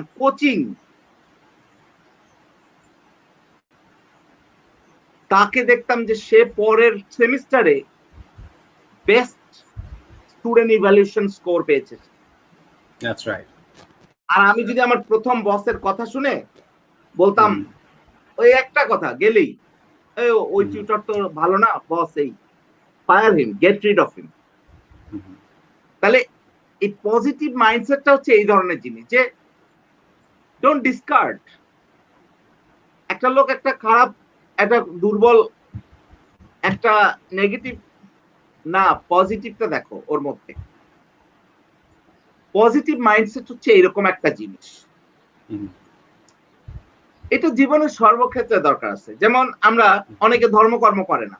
আমি খুব ধর্মকর্ম করি। আমি তাকে কিভাবে দেখছি যে? আমি দেখছি যে একটা ফিউচার বাসিন্দা অফ জাহান্নাম আমার সামনে দিয়ে যাচ্ছে। নামাজ পড়ে না। আমি নামাজ পড়ে রাখলাম, ও বেটা নামাজ পড়ে না। অথচ ওই লোকটা ১ বছর পরে এত সুন্দর রিলিজিয়াস হয়ে যেতে পারে, এত ভালো মানুষ হয়ে যেতে পারে, এত ভালো একটা কাজ করতে পারে যেটা আমি কোনোদিন করতে পারবো না। এইজন্য সবার ব্যাপারে পজিটিভ থাকা উচিত। আমি একটা কথা সবসময় বলি যে লাইফ ইজ অ্যান এভারেজ। আজকে যে একটু নিচু আছে, কালকে সে অনেক হাই হবে। আজকে যে হাই সে কালকে নিচু হবে। ইতিহাস দেখো, আমাদের নেতাদের দেখো, সারা পৃথিবীতে দেখো, সবার একটা দিন আসে, সবার একটা পতন হয় এবং সবাই কিন্তু অ্যাচিভমেন্ট এভারেজে। সো পজিটিভ মাইন্ডসেটটা হচ্ছে নিজের ব্যাপারে, অন্যের ব্যাপারে সবসময় পজিটিভ থাকা। আর আবার এখানেও একটা ফিয়ার নিয়ে একটা কথা আছে মার্ক টুয়াইনের। মার্ক টুয়াইন বলছেন, I have had a lot of worries in my life, most of which never happened. সাধারণ কথা যে আমার জীবনে অনেক দুশ্চিন্তা ছিল, অনেক কিছুই হয়নি। আমাদের পসিবিলিটি গুলো জীবনের, আমাদের পসিবিলিটি গুলো, আমাদের সম্ভাবনা গুলো অনেক সময় ভয়ে হয় না, শুরু করি না আমরা। শুরু করে দেখো না, ফিরোজ তুমি জানো আমার বিমান বাহিনী ছাড়ার পরে আমার যে লেখাপড়া ওরকম হয়নি, কারণ আমি মেইন স্ট্রিমে যখন পড়ার কথা তখন আমি এয়ারফোর্সে ছিলাম। দুর্বল দুর্বল ডিগ্রি নিয়ে আস্তে আস্তে ওটাকে স্ট্রং করেছি, গ্যালভানাইজ করেছি, আস্তে আস্তে আস্তে আস্তে আস্তে আস্তে গ্যালভানাইজ করে করে করে করে তার মানে কি আমার ওই যে ছোট্ট যে চালানটা ওটাকে আমি ক্যাপিটালাইজ করি,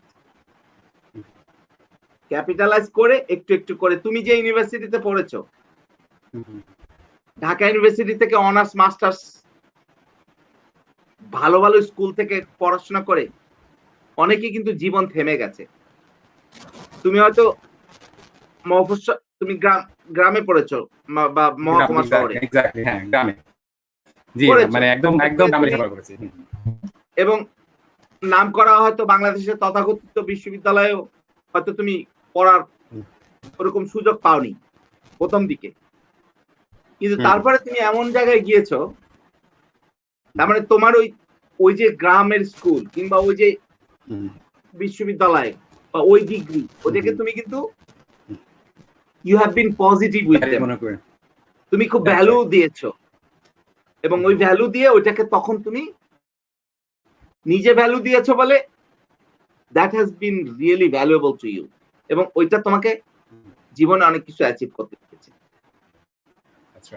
তো সেটাই আমি এই বইয়ে বলেছি, positive self talk, positive mindset, that's very important. এবং এটা তিনটা জিনিসের জন্য দরকার পজিটিভ থাকা। একটা physically positive and strong, emotionally সবসময় যদি নেগেটিভ চিন্তা করি ডিপ্রেশন হবে। আমি সুখী আছি, what I have got enough, let's improve ইট।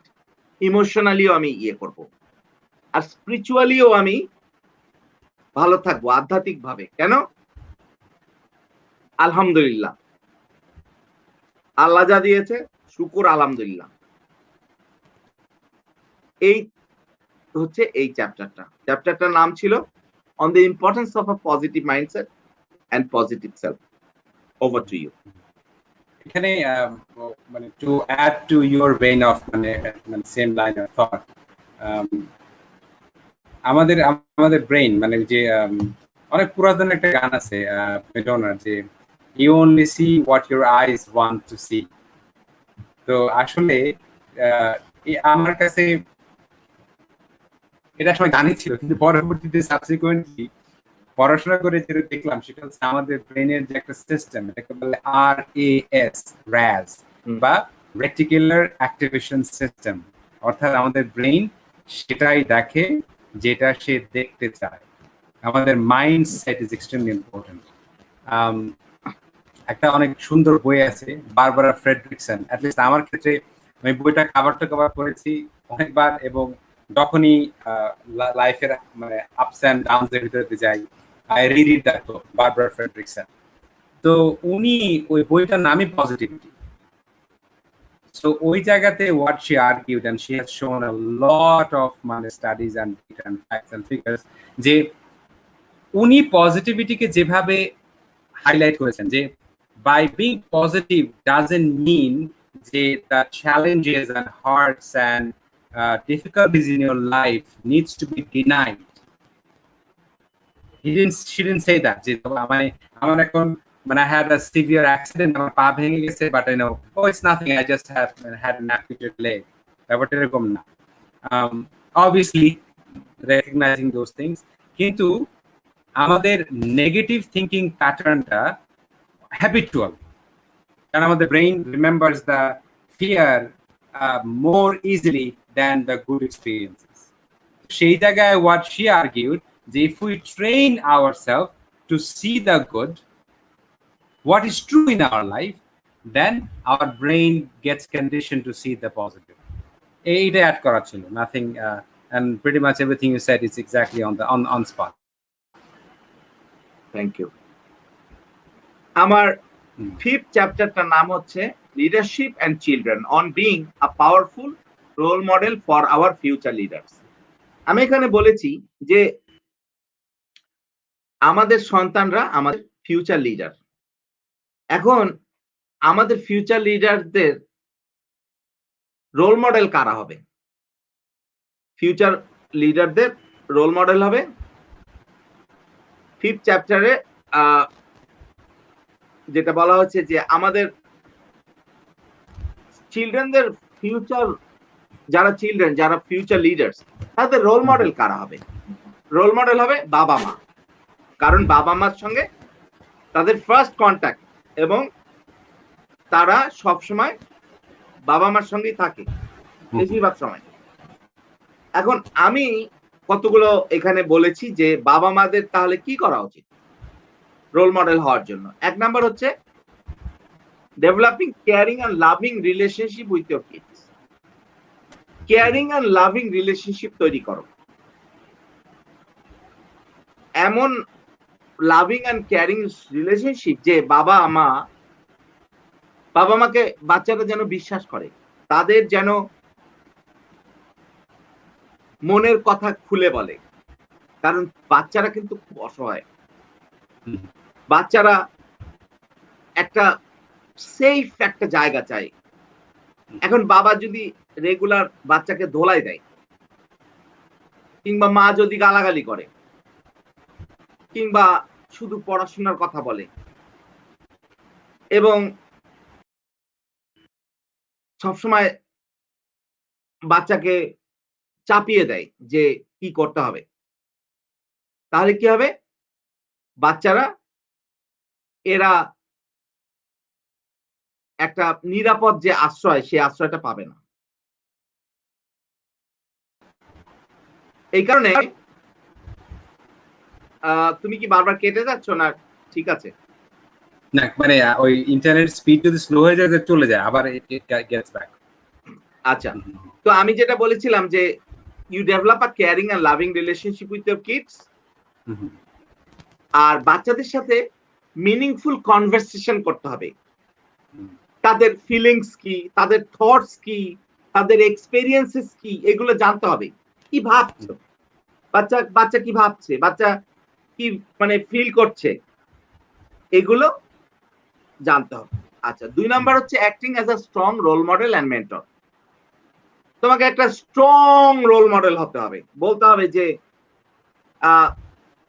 আমার কতগুলো ভ্যালুস এন্ড বিহেভিয়ার্স দেখিয়ে, যেমন হিউমিলিটি। আমি কিছু মনে করো না, তুমি লক্ষ্য করেছো কিনা বাংলাদেশের ইদানিং বিশেষ করে যারা সরকারি কর্মকর্তা বা ইউনিভার্সিটির অনেক অধ্যাপকদের সঙ্গে আমি মাঝে মাঝে কথা বলি, তারা এত কথা বলে যে তাদের কে কানেকশনস, ভিসির সঙ্গে কবে মিটিং, কোন গভর্নমেন্টের আমলার সাথে তার খাতির, মানে নিজের সম্পর্কে এত বলে। তারপরে আমার না মাঝে মাঝে খুব লজ্জা লাগে ভাবতে যে এখানে আমি বড় বড় প্রফেসর দেখি, they never discuss about their connections, they never discuss about their কয়টা বাড়ি আছে, কয় কাঠা জায়গা কিনে গাজীপুরে ফালায় রাখছে, 5 বছর পরে ওইটার ভ্যালু কত গুণ বাড়বে। হ্যাঁ, একদিকে শুনবা এই ধরনের কথা, আবার শ্বশুর বাড়ি থেকে কয়টা অ্যাপার্টমেন্ট পেয়েছে, আবার শুনবা কোন মিনিস্টারের সঙ্গে পরিচিত, কোন কানাডার কার সাথে যেন তার একটা লিঙ্ক আছে। তো আমাদের বাচ্চারা কি শিখবে এগুলা থেকে? আমাদের বাচ্চাদের যদি আমরা রোল মডেল হতে চাই, আমাদেরকে হিউমিলিটি শিখতে হবে, আমাদেরকে অনেস্টি দেখাতে হবে, ফেয়ারনেস দেখাতে হবে, জাস্টিস।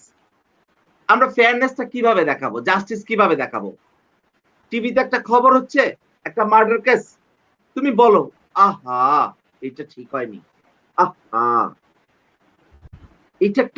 এটা কিভাবে সম্ভব?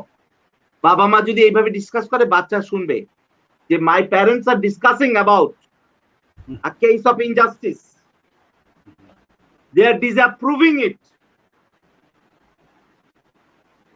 যদিও বাবা মা বলে আহা কত সুন্দর একটা কাজ, লোকটা গাছ লাগাচ্ছে রাস্তার ধার দিয়ে, গরিব মানুষ, তারপরও দিনের শেষে রাস্তার 2 ধার দিয়ে গাছ লাগাচ্ছে। বাচ্চারা শুনবে যে মাই প্যারেন্টস অ্যাপ্রুভ দিস। কোনটা রাইট, কোনটা রং, কিভাবে রেসপেক্টফুল হইতে হবে, সেলফ কেয়ার করতে হবে, সেলফ ক্রিটিসিজম করতে হবে, কন্ট্রিবিউশন টু দ্য কমিউনিটি, এগুলা role model and mentor. Third জিনিস হচ্ছে focus on caring for others. Again,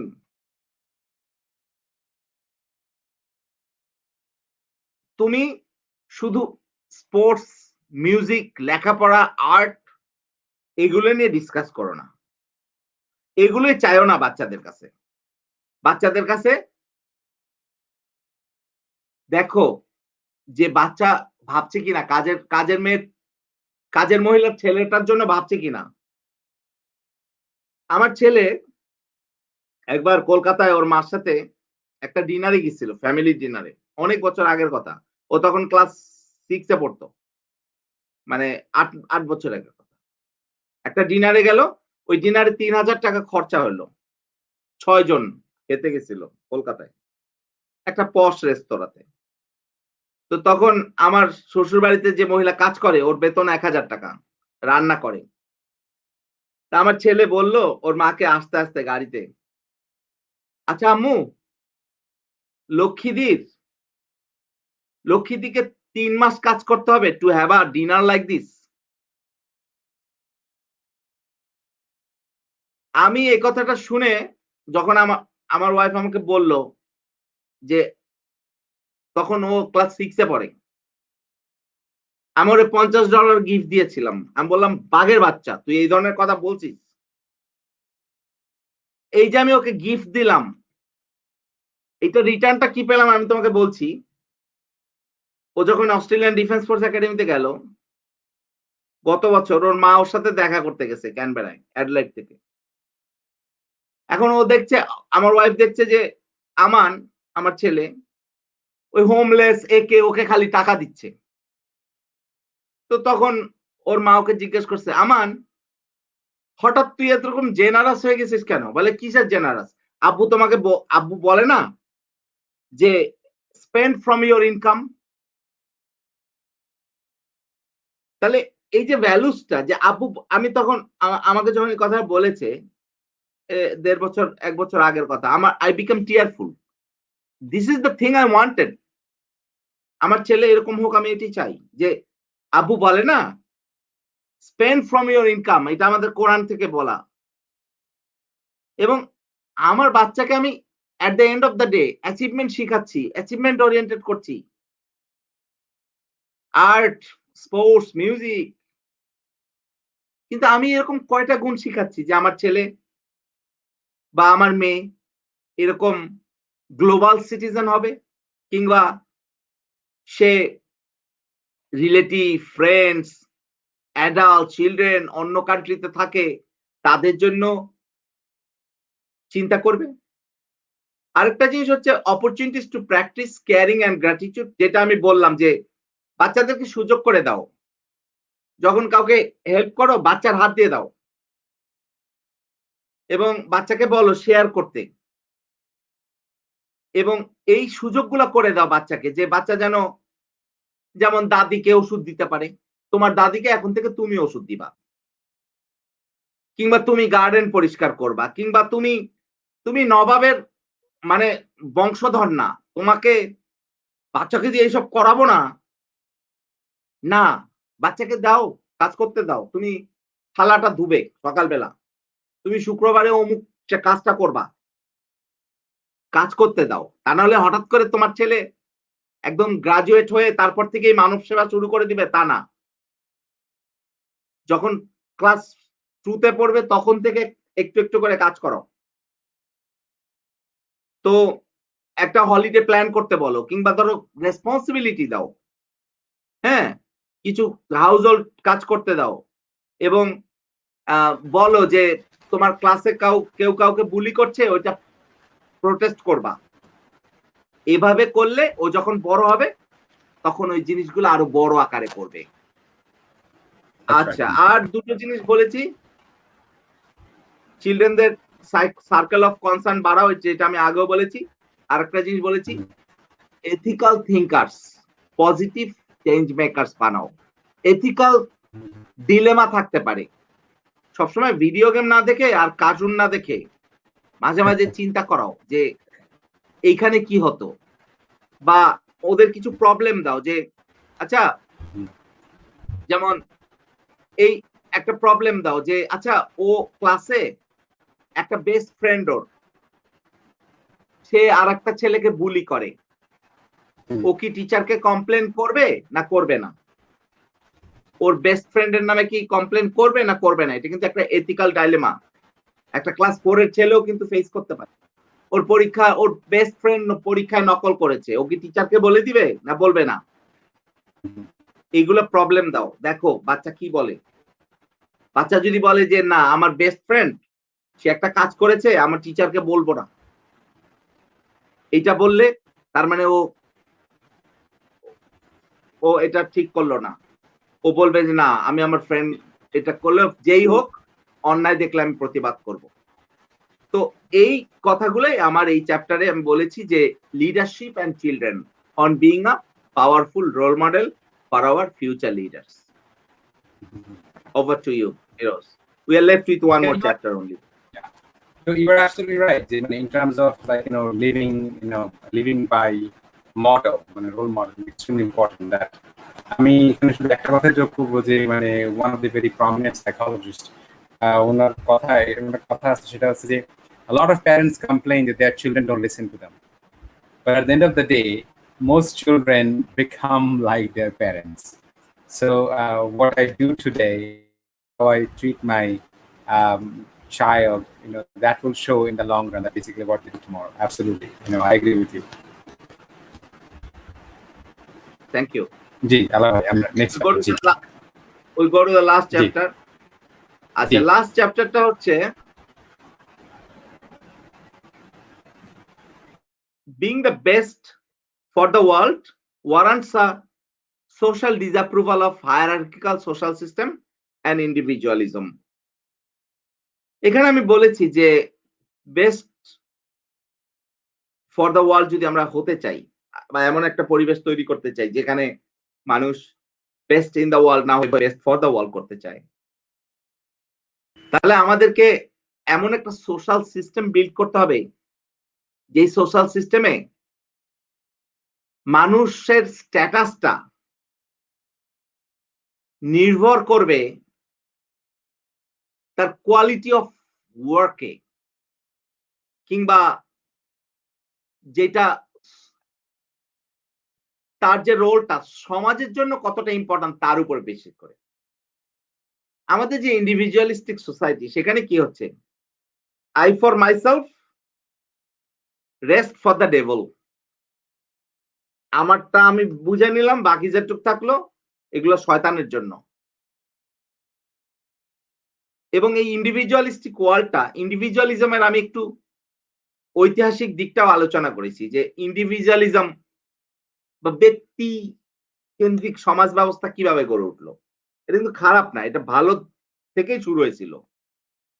একসময় আমাদের সমাজ কিন্তু কালেকটিভ সমাজ ছিল, কিন্তু আমেরিকায় একসময় যারা মাইনরিটি তাদের জন্য চিন্তা ভাবনা মানে করা শুরু হয়ে গেল। যেমন ধরো যারা gay rights, lesbian rights, women rights, কালো মানুষের স্বাধীনতা, ফর্সা মানুষের স্বাধীনতা। তার মানে আমরা ওই গ্রুপ এদেরকে মর্যাদা দেওয়া শুরু করলাম। করতে গিয়ে কি হলো? আমি বললাম কালো মানুষের ভ্যালু আমি সাপোর্ট করি, আমি সম্মান করি, প্রোটেক্ট করব। আমি গেদের ভ্যালু সম্মান করব, লেসবিয়ানদের সম্মান করব, ফেমিনিজম আমি উইমেনদেরকে সম্মান করব। তার মানে ভ্যালুস গুলো কালেকটিভ ভ্যালুস থেকে আস্তে আস্তে ফ্র্যাগমেন্টেড ভ্যালুস হয়ে গেল।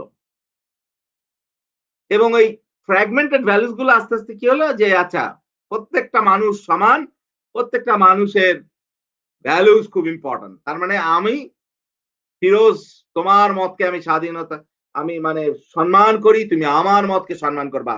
ভাই তুমি তোমার মতো থাকো, আমি আমার মতো থাকি। মাঝখান দিয়ে কি হলো?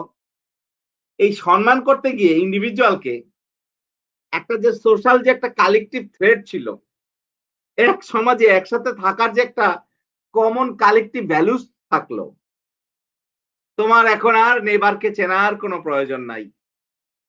কারণ কি?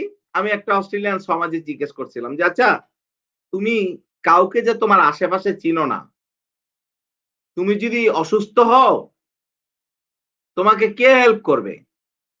বলে কি আই উইল প্রেস 000, মানে অ্যাম্বুলেন্স এসে আমাকে নিয়ে যাবে। আই ডোন্ট নিড এনি নেবার। তো কথাটা কিন্তু সত্যি, That's right. হ্যাঁ।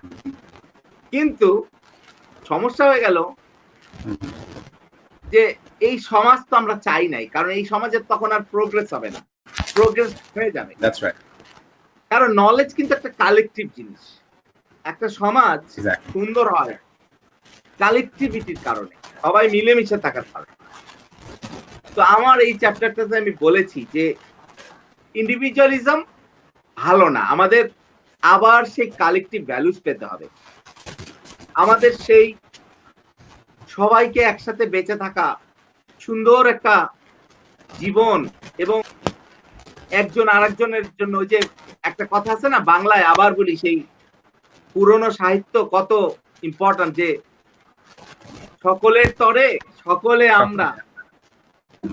কত সুন্দর কথা। আমি আজকে 2020-তে বই লেখার চেষ্টা করছি, being best in the world versus being best for the world. কিন্তু সেই কত আগে বলে গেছে যে সকলের তরে সকলে আমরা, প্রত্যেকে আমরা জি। পরের তরে। তো এই সমাজ আমরা চাই। এবং এখানে আমি বলেছি, শেষে একটা উদাহরণ দিয়েছি একজনের, আব্দুল সাত্তার এধি, পাকিস্তানের সেই ভদ্রলোক যাকে জি। লাভিংলি লোকে বলে ওনাকে বলে অ্যাঞ্জেল অফ মার্সি। উনি কিন্তু নোবেল পায় নাই। নোবেল অনেক অনেক আজে বাজে লোকও পেয়েছে, উনি পাননি। কিন্তু উনি একজন রিফিউজি ছিলেন, গুজরাট থেকে গিয়েছিলেন। ওনার অ্যাম্বুলেন্স নেটওয়ার্ক ছিল 1800 অ্যাম্বুলেন্স, একটা গরিব মানুষ উনি এটা করেছিলেন। এবং আব্দুল সাত্তার এধি পাকিস্তানের বিভিন্ন শহরে বিভিন্ন জায়গায় দোলনা রেখে দিতেন, বলতেন অবৈধ বাচ্চা ডাস্টবিনে ফেলো না, এখানে রেখে যাও, আই উইল টেক কেয়ার। এবং উনি হাজার হাজার বাচ্চার ফস্টার ফাদার ছিলেন, ওনার যে আশ্রয় কেন্দ্র ছিল। এবং পাকিস্তানে অনেকে বলতো যে আপনি তো ইলিগাল রিলেশনশিপ এনকারেজ করছেন। তো বলে যে আই ডোন্ট কেয়ার, কারণ ওইখানে ওই দোলনার মধ্যে যাদেরকে রাখবে ওরা মানব সন্তান। হ্যাঁ, ওই মানুষের সবচেয়ে বড় পরিচয় হচ্ছে মানুষ। এবং এই কথাটাই আমি বলতে চাইছিলাম যে আমাদের আহ, আহ, আসলে নতুন করে কিছু বলার নাই। যেমন বিবেকানন্দ সেই কথাটা বলো যে জীবে প্রেম করে যেই জন সেই জন সেবিছে ঈশ্বর। তা আমি বলি যে আমাদের মনের মধ্যে যে জীবে প্রেম, আমাদের মনের মধ্যে একটা সোল, একটা আত্মা, আমি সেখানে আল্লাহর ইবাদত করছি কিংবা গডের উপাসনা করছি, আবার ওইখানে আমি ভালোবাসা রাখছি গডের জন্য, আর ঘৃণা রাখছি হচ্ছে মানুষের জন্য, একই জায়গায়। আই ডোন্ট নো মানে আমরা একই জায়গায় দুইটা জিনিস এরকম কেমনে রাখি। Soul, if my soul is one, I am keeping love for God there and hated for people. তো আমার এই বইতে আমি লাস্ট এই 6 চ্যাপ্টারে আমি বলার চেষ্টা করেছি এটাই যে তোমাকে মানুষের স্ট্যাটাস ডিপেন্ড করবে তার কাজ কয়টা মানুষের উপকার করে সেটার উপরে, আর ইন্ডিভিজুয়ালিজমটা বা ব্যক্তি কেন্দ্রিকতা সেটাকে শেষ করতে হবে। Thank you Firoz. আপনি ইতিমধ্যেই বলেছেন, মানে আগের দিকেই আপনি বলেছিলেন যে আসলে এই প্রশ্নের উত্তরটা আপনি শেষের দিকে দিবেন, এবং আপনি শেষের কথাটাই বললেন যে আসলে আপনি 10 বছর ধরে অস্ট্রেলিয়াতে বাস করছেন, এবং আমার এই 7 বছর পূর্তি হবে এই 25 তারিখে ক্যানাডাতে। তো one of the things that I help, এবং আমি সাধারণত আমার যারা শিক্ষার্থী, আমি ইউনিভার্সিটিতে যখন থেকে লেখাপড়া করি তখন থেকে একেবারে ফার্স্ট ইয়ার থেকে স্টুডেন্ট পড়াই, এবং 2003 সাল থেকে ফুল টাইম ইংলিশ মিডিয়াম স্কুলে economics-এর মাস্টারি করি।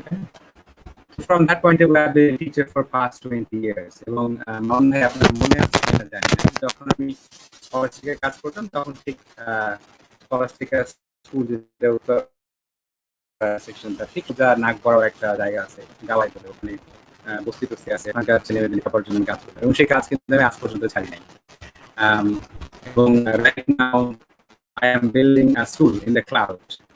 বাংলাদেশের এবং কানাডাতে গিয়ে আমার পড়াশোনা social justice and equity studies, আমার যেটার উপরে আমার রিসার্চ ছিল, যেটার উপরে আমি লিখেছি, সেটা হচ্ছে বাংলাদেশে ভিন্ন ভিন্ন শিক্ষা পদ্ধতি। এমন কিন্তু না যে দরিদ্র মানুষের ছেলে মেয়েদের মেধার ঘাটতি আছে। আমাদের দেশে যেটা হচ্ছে অর্থনৈতিক এবং আর্থসামাজিক বৈষম্যের কারণে কাঠামোগত মানে আর্থসামাজিক বৈষম্য তৈরি হয়েছে, এবং সেইখানে আমি আমার গবেষণা লিখেছি এবং কথাবার্তা বলার ক্ষেত্রে সেটাই বলি যে আমার জন্ম যদি গ্রামে না হতো, আমার বাবা যদি একজন কৃষক না হতেন, এবং আমার 11টা ভাই বোনের ভিতরে আমি প্রথম বিশ্ববিদ্যালয়ে লেখাপড়া করছি, I am the first in my family to step outside, এবং মানে অন্য দেশে এখন স্থায়ীভাবে বসবাস করি, তাই না? It is nothing to my credit. যেটা আমাকে প্রতিনিয়ত অবহিত করে সেটা হচ্ছে যে আমার শেকড়টা কোথায়, এবং আমি আমার পুরো জার্নিটার দিকে তাকাইলে শুধু আমি জানি যে আমার একটা কোয়ালিটি ছিল, হচ্ছে not to give up, to be resilient was my only মানে I would say quality in me. Other than that, I do not see any an iota of extra merit that I have that my fellow thousands and millions of young men and women to have in this country. তো আমি 7 বছর ধরে কানাডাতে থাকতেছি ঠিকই, কিন্তু যে কথাটা বললেন যে প্রয়োজনে, অর্থাৎ সমাজের প্রয়োজনে, যাতে কেউ চিকিৎসাহীন হয়ে না মরে, কেউ না খেয়ে যাতে না মরে, এই কারণে পশ্চিমা সমাজগুলো ওই সরকারের যে ওয়েলফেয়ার সিস্টেমটা very well.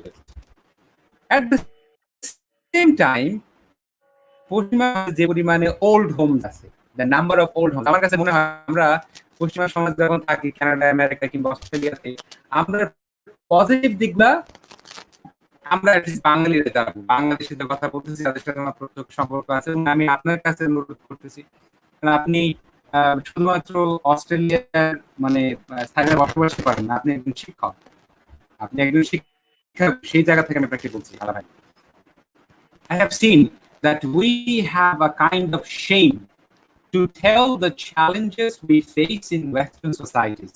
And I, as somebody who is trained in critical sociology and social sciences, what I have seen, it has got its root to British colonial history.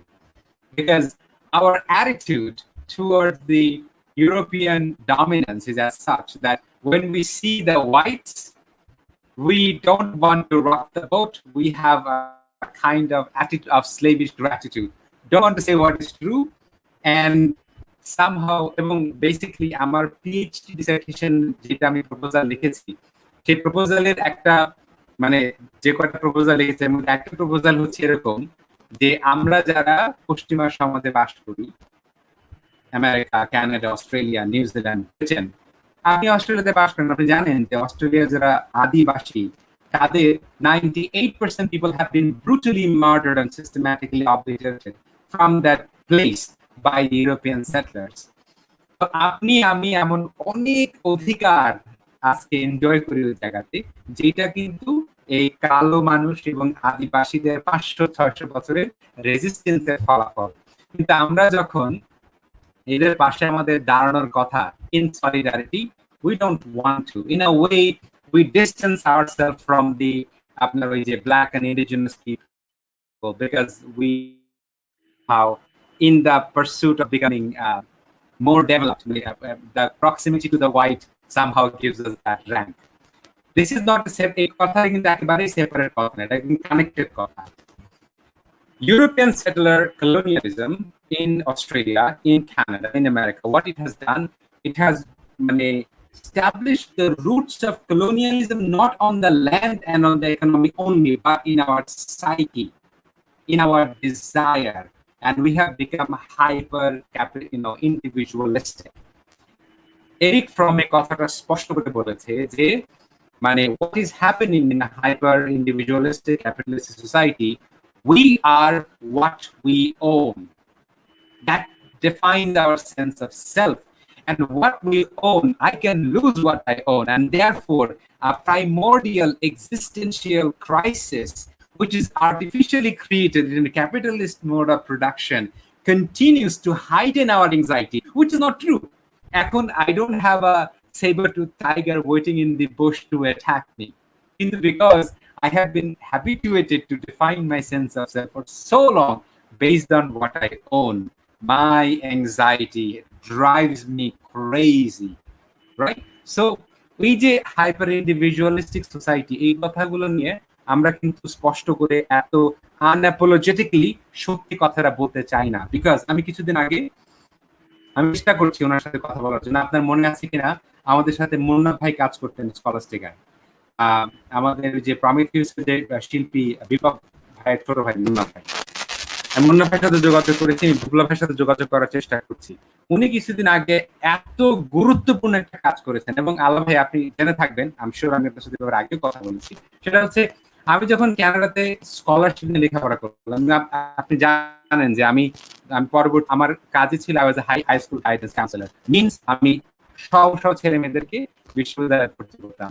এর মাধ্যমে যেটা হয়েছে সেটা হচ্ছে কিভাবে স্টেটমেন্ট পারপাস লিখতে হয়, কিভাবে স্কলারশিপ পাওয়া লাগে, কেন কোনো বিশ্ববিদ্যালয়ে স্কলারশিপ দেয়, সেগুলো তো আমি আমার টাকাতে শিখি নাই। যে স্কুলে আমি হাই স্কুল গাইডেন্স কাউন্সিলর কাজ করেছি, স্কুল ওই এগুলোর জন্য পে করে, আপনি কনফারেন্সে যান, স্টুডেন্ট ভর্তি করেন, এন্ড ইউ লার্ন যে আসলে। এবং যখন স্কলারশিপে ছিলাম তখন ডিবেট ক্লাবের মডারেটর ছিলাম, এখানে সেই কাজগুলো করেছি, নিজে স্কলারশিপ লেখাপড়া করেছি, এবং আমি জানি যে hundreds of ways to get scholarship in American, Canada, many countries. এখন আমি যেটা করতেছি সেটা হচ্ছে একবার বাংলাদেশের সমস্ত শিক্ষার্থীদের, বাংলাদেশে ইংরেজি মাধ্যমে ৫% ছেলে, ১% কম, বাকি ৯৯% ব্যাকগ্রাউন্ড আমার আপনার ব্যাকগ্রাউন্ড, আমার আপনার ব্যাকগ্রাউন্ড হচ্ছে ৯৯%। একটা কথা কিন্তু আল্লাহ ভাই আপনি মেনশন করেন, এবং আমি এটাকে আপনাকে রিমাইন্ড করাই দিব, সেটা হচ্ছে আল্লাহ ভাই আপনি কিন্তু এক্সাম্পল না, আপনি এক্সেপশন। আপনার লাইফে যে ট্র্যাজেক্টরি সে কিন্তু সবার ক্ষেত্রে হয় না, ইট is not common. My example আমি that doesn't mean যে আমি ক্লেম করতেছি meritorious. আমি personally I look at my life and I see the insane stroke of fate which has landed me to Canada and live there permanently. I enjoy all the benefits of Western civilization, Western society, but I never ever shy down, back down to say unapologetically to my students in Canada that I taught, and to the scholar research community in Canada, that your comfort that you enjoy in Canada at the expense of the exploitations of billions of people around the world. You live in one of the wealthiest countries in the world, but that is not without exploitation and brutal marginalization of the people around the world. And I remind them, as somebody who is trained in critical sociology, that colonialism and capitalism has one commonality, have been there for a century, and it continues to be, সেটা হচ্ছে duality in face. অস্ট্রেলিয়াতে আপনি যখন অস্ট্রেলিয়াতে বাস করেন তখন দেখবেন যে অস্ট্রেলিয়ান গভর্নমেন্ট কিংবা অস্ট্রেলিয়ান সিভিল সোসাইটি, ওদের অ্যাটিটিউডটা হচ্ছে এরকম যে they are the beacon of humanity, hope and the beacon of civilization. If you only unpack, you realize, that is coming at the expense of despicable, unimaginable, horrible exploitation in the continents like Africa, in other countries in the world, right? So আমরা আনঅ্যাপোলজিটিক্যালি সত্য কথাটা বলতে আমাদের ওই psychic colonisation নিয়ে কথাগুলো কাজ করে. And when I say this, I hope you understand and believe me that this is not my negativity. This is my unapologetic commitment to stand by the truth and stand by what is the reality, so that the other people don't to the illusion.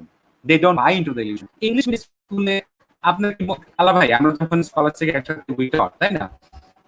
Was there a single year যে বছর আপনার scholar থেকে ছেলেমেয়েরা they are not going to the best in the universities in the world, you name it, like আপনার এই যে কি বলেন আইভি বলেন, অক্সফোর্ড বলেন, কেমব্রিজ বলেন, যাই না? এমন তো না যে ওই ছেলেমেয়েদের এক্সট্রা কোনো মেরিট আছে, ওদের আলাদা দুটো পাখা নাই, চারটা পা নাই, চারটা হাত নাই.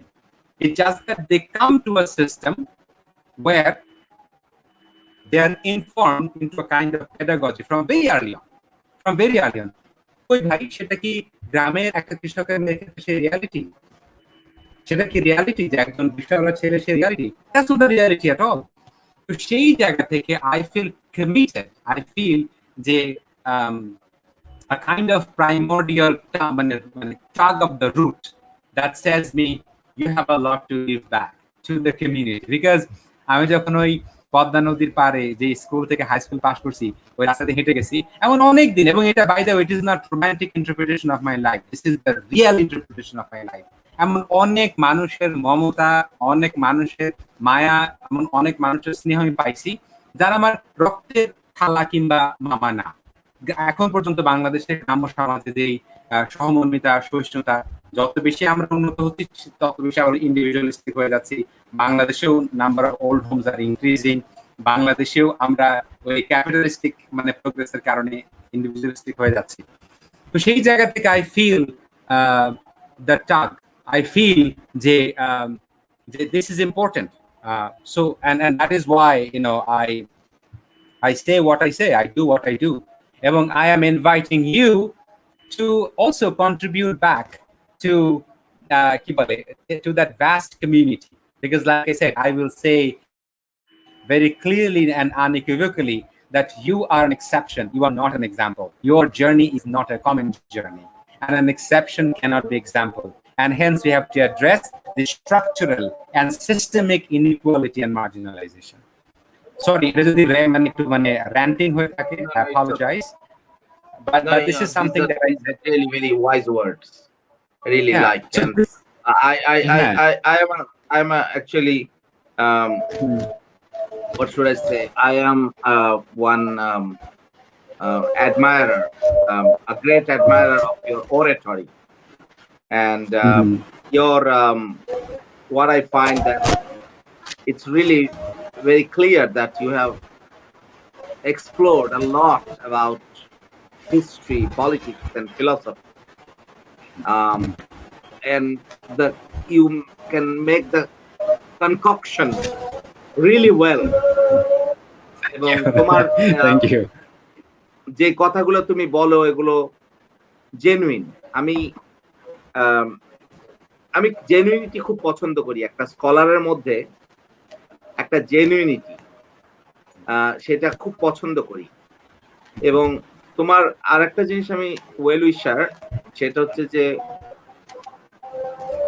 শুধু চিন্তার জগতে বিচরণ না, কাজের জগতেও তুমি যে কিছু কাজ করছো, application of your thoughts which needs not money but guts. আমি অনেক স্কলার দেখেছি জীবনে, এরা শুধু ওই কথাই বলে, সুন্দর সুন্দর কথা বলে, কিন্তু নিজের কমফোর্ট জোন কোনোদিন ডিস্ট্রয় করবে না এবং কাজ করে না। আমার পিএইচডি থিসিসে আমি একটা কথা লিখেছিলাম যে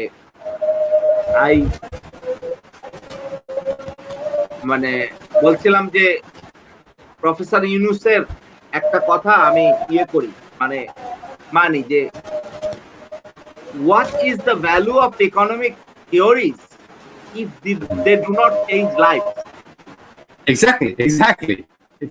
তো এই যে জিনিসটা আমাদের মনে রাখতে হবে। এবং কোভিড-19 পরবর্তী পৃথিবীটা কিন্তু শুধু কথা দিয়ে চাপা দিয়ে হবে না। That's right. কারণ পৃথিবী, আমরা এমন এক জায়গায় ল্যান্ড করছি যেখানে 600 কোটি মানুষ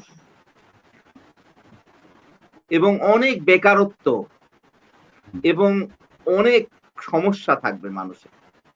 তো এখানে মানুষ কিন্তু তোমার এই দুর্যোগে আগামী ধরো 30-40 বছর মানুষ কিন্তু শুধু তোমার ওই মধুর ভাষণ শুনবে না, মানুষের জন্য কিছু করতে হবে। এবং I find that এবং আপনি you are very proactive in that I really appreciate. Thank you আল্লাহ ভাই। এবং আপনি যখন আমরা কলেজ থেকে কাজ করতাম, মানে at the same time when we work together, তখন আমি ওখানে আপনার আমি কত ছাত্রছাত্রীদেরকে পড়িয়েছি যারা একদম ইসলাম থেকে উঠে আসা, কেউ হয়তো রাস্তায় ফুল বিক্রি করতো, কেউ হয়তো রাস্তায় চানাচুর বিক্রি করতো। তাদের অনেক, আমার স্টুডেন্ট আছে যে এখন আপনার অস্ট্রেলিয়াতে লাসো ইউনিভার্সিটিতে পড়াশোনা করতেছে। যে ছেলেটা একসময় হাওয়াইয়ে, অর্থাৎ উত্তরের সামনে যে জায়গাটা, সেই বস্তিতে আপনার ওখানে থাকতো, সেই ছেলেটা এখন অস্ট্রেলিয়া একটা বিশ্ববিদ্যালয়ে স্কলারশিপ নিয়ে লেখাপড়া করছে।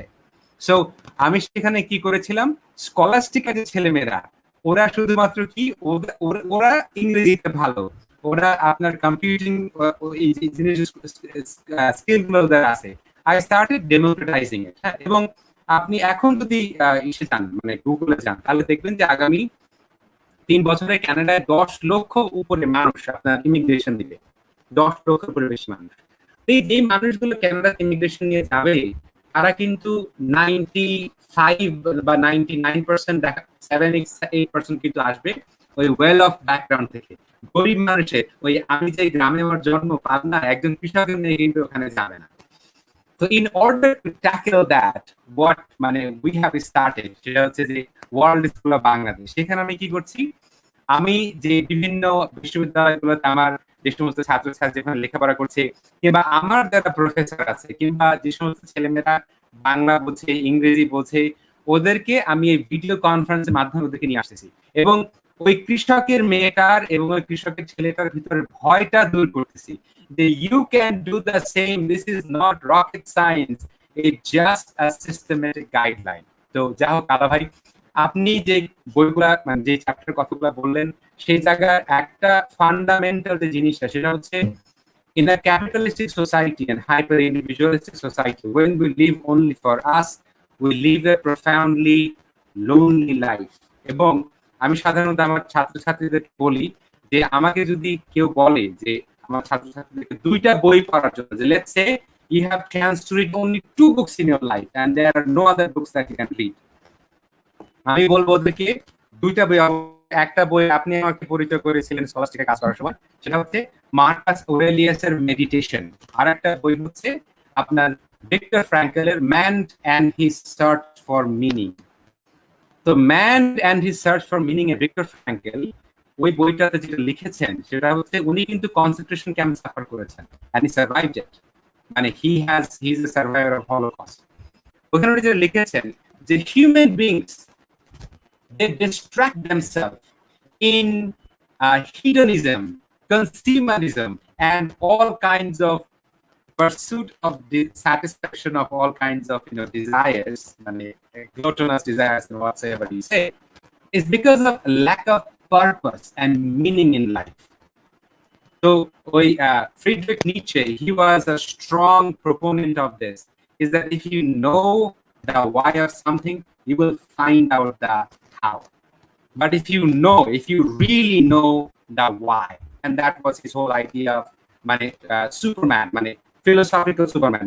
He can fly, she can shoot beam through her eyes, but have you got meaning and essence in your life, purpose in your life? So when we have purpose and meaning in our life, any amount of struggle that we go through, it somehow in faces of such adversity, our instinct has a capacity to reach out to the finest forces that is bestowed into us by creator or universe, that we have the ability to rise before any amount of challenges. And somehow, if you are burned down to ashes, you rise somehow like phoenix. And that is not a story for you or me. There are thousands upon thousands of examples like that in the world. কিন্তু ওই পাশে দাঁড়ায় আমার কাছে মনে হয় শিক্ষক হিসাবে, যখন আমি আপনার সাথে কথা বলছি, একটা ছেলে মাত্র প্রশ্ন করলো যে sir, I think the sound is not clear. আমার গ্রামের একটা মাদ্রাসায় পড়ুয়া ক্লাস 10 এর ছেলেটাকে চিনি, he has send this message. So আমাদের কনভারসেশনটা অজো পাড়াগায়, যেখানে internet connection is very weak, and I know it is the problem in the village, is watching this conversation. And believe me, আলা ভাই, যে আমি আপনাকে প্রথমে অনুরোধ করলাম, আলা ভাই কথাগুলো বাংলায় বলেন, আপনি চিন্তা করতে পারবেন না যে আপনার এই কথাগুলো কোন প্রান্তিক পর্যায়ে ছেলে মেয়েদেরকে অনুপ্রাণিত করবে। এই কথাবার্তা এখানে শেষ না। It is just a virtual commencement of a journey that this teaching will continue to be repeating and repeating forever. আলা ভাই, আমাদের জন্য সময় করার জন্য অসংখ্য ধন্যবাদ। And in future we'll have again conversations like this. Have a wonderful evening. আপনার অনেক রাত হয়ে গেছে, তো ভালো থাকবেন, আবার দেখা হবে, কথা হবে। Thank you so much. Thank you. Take care.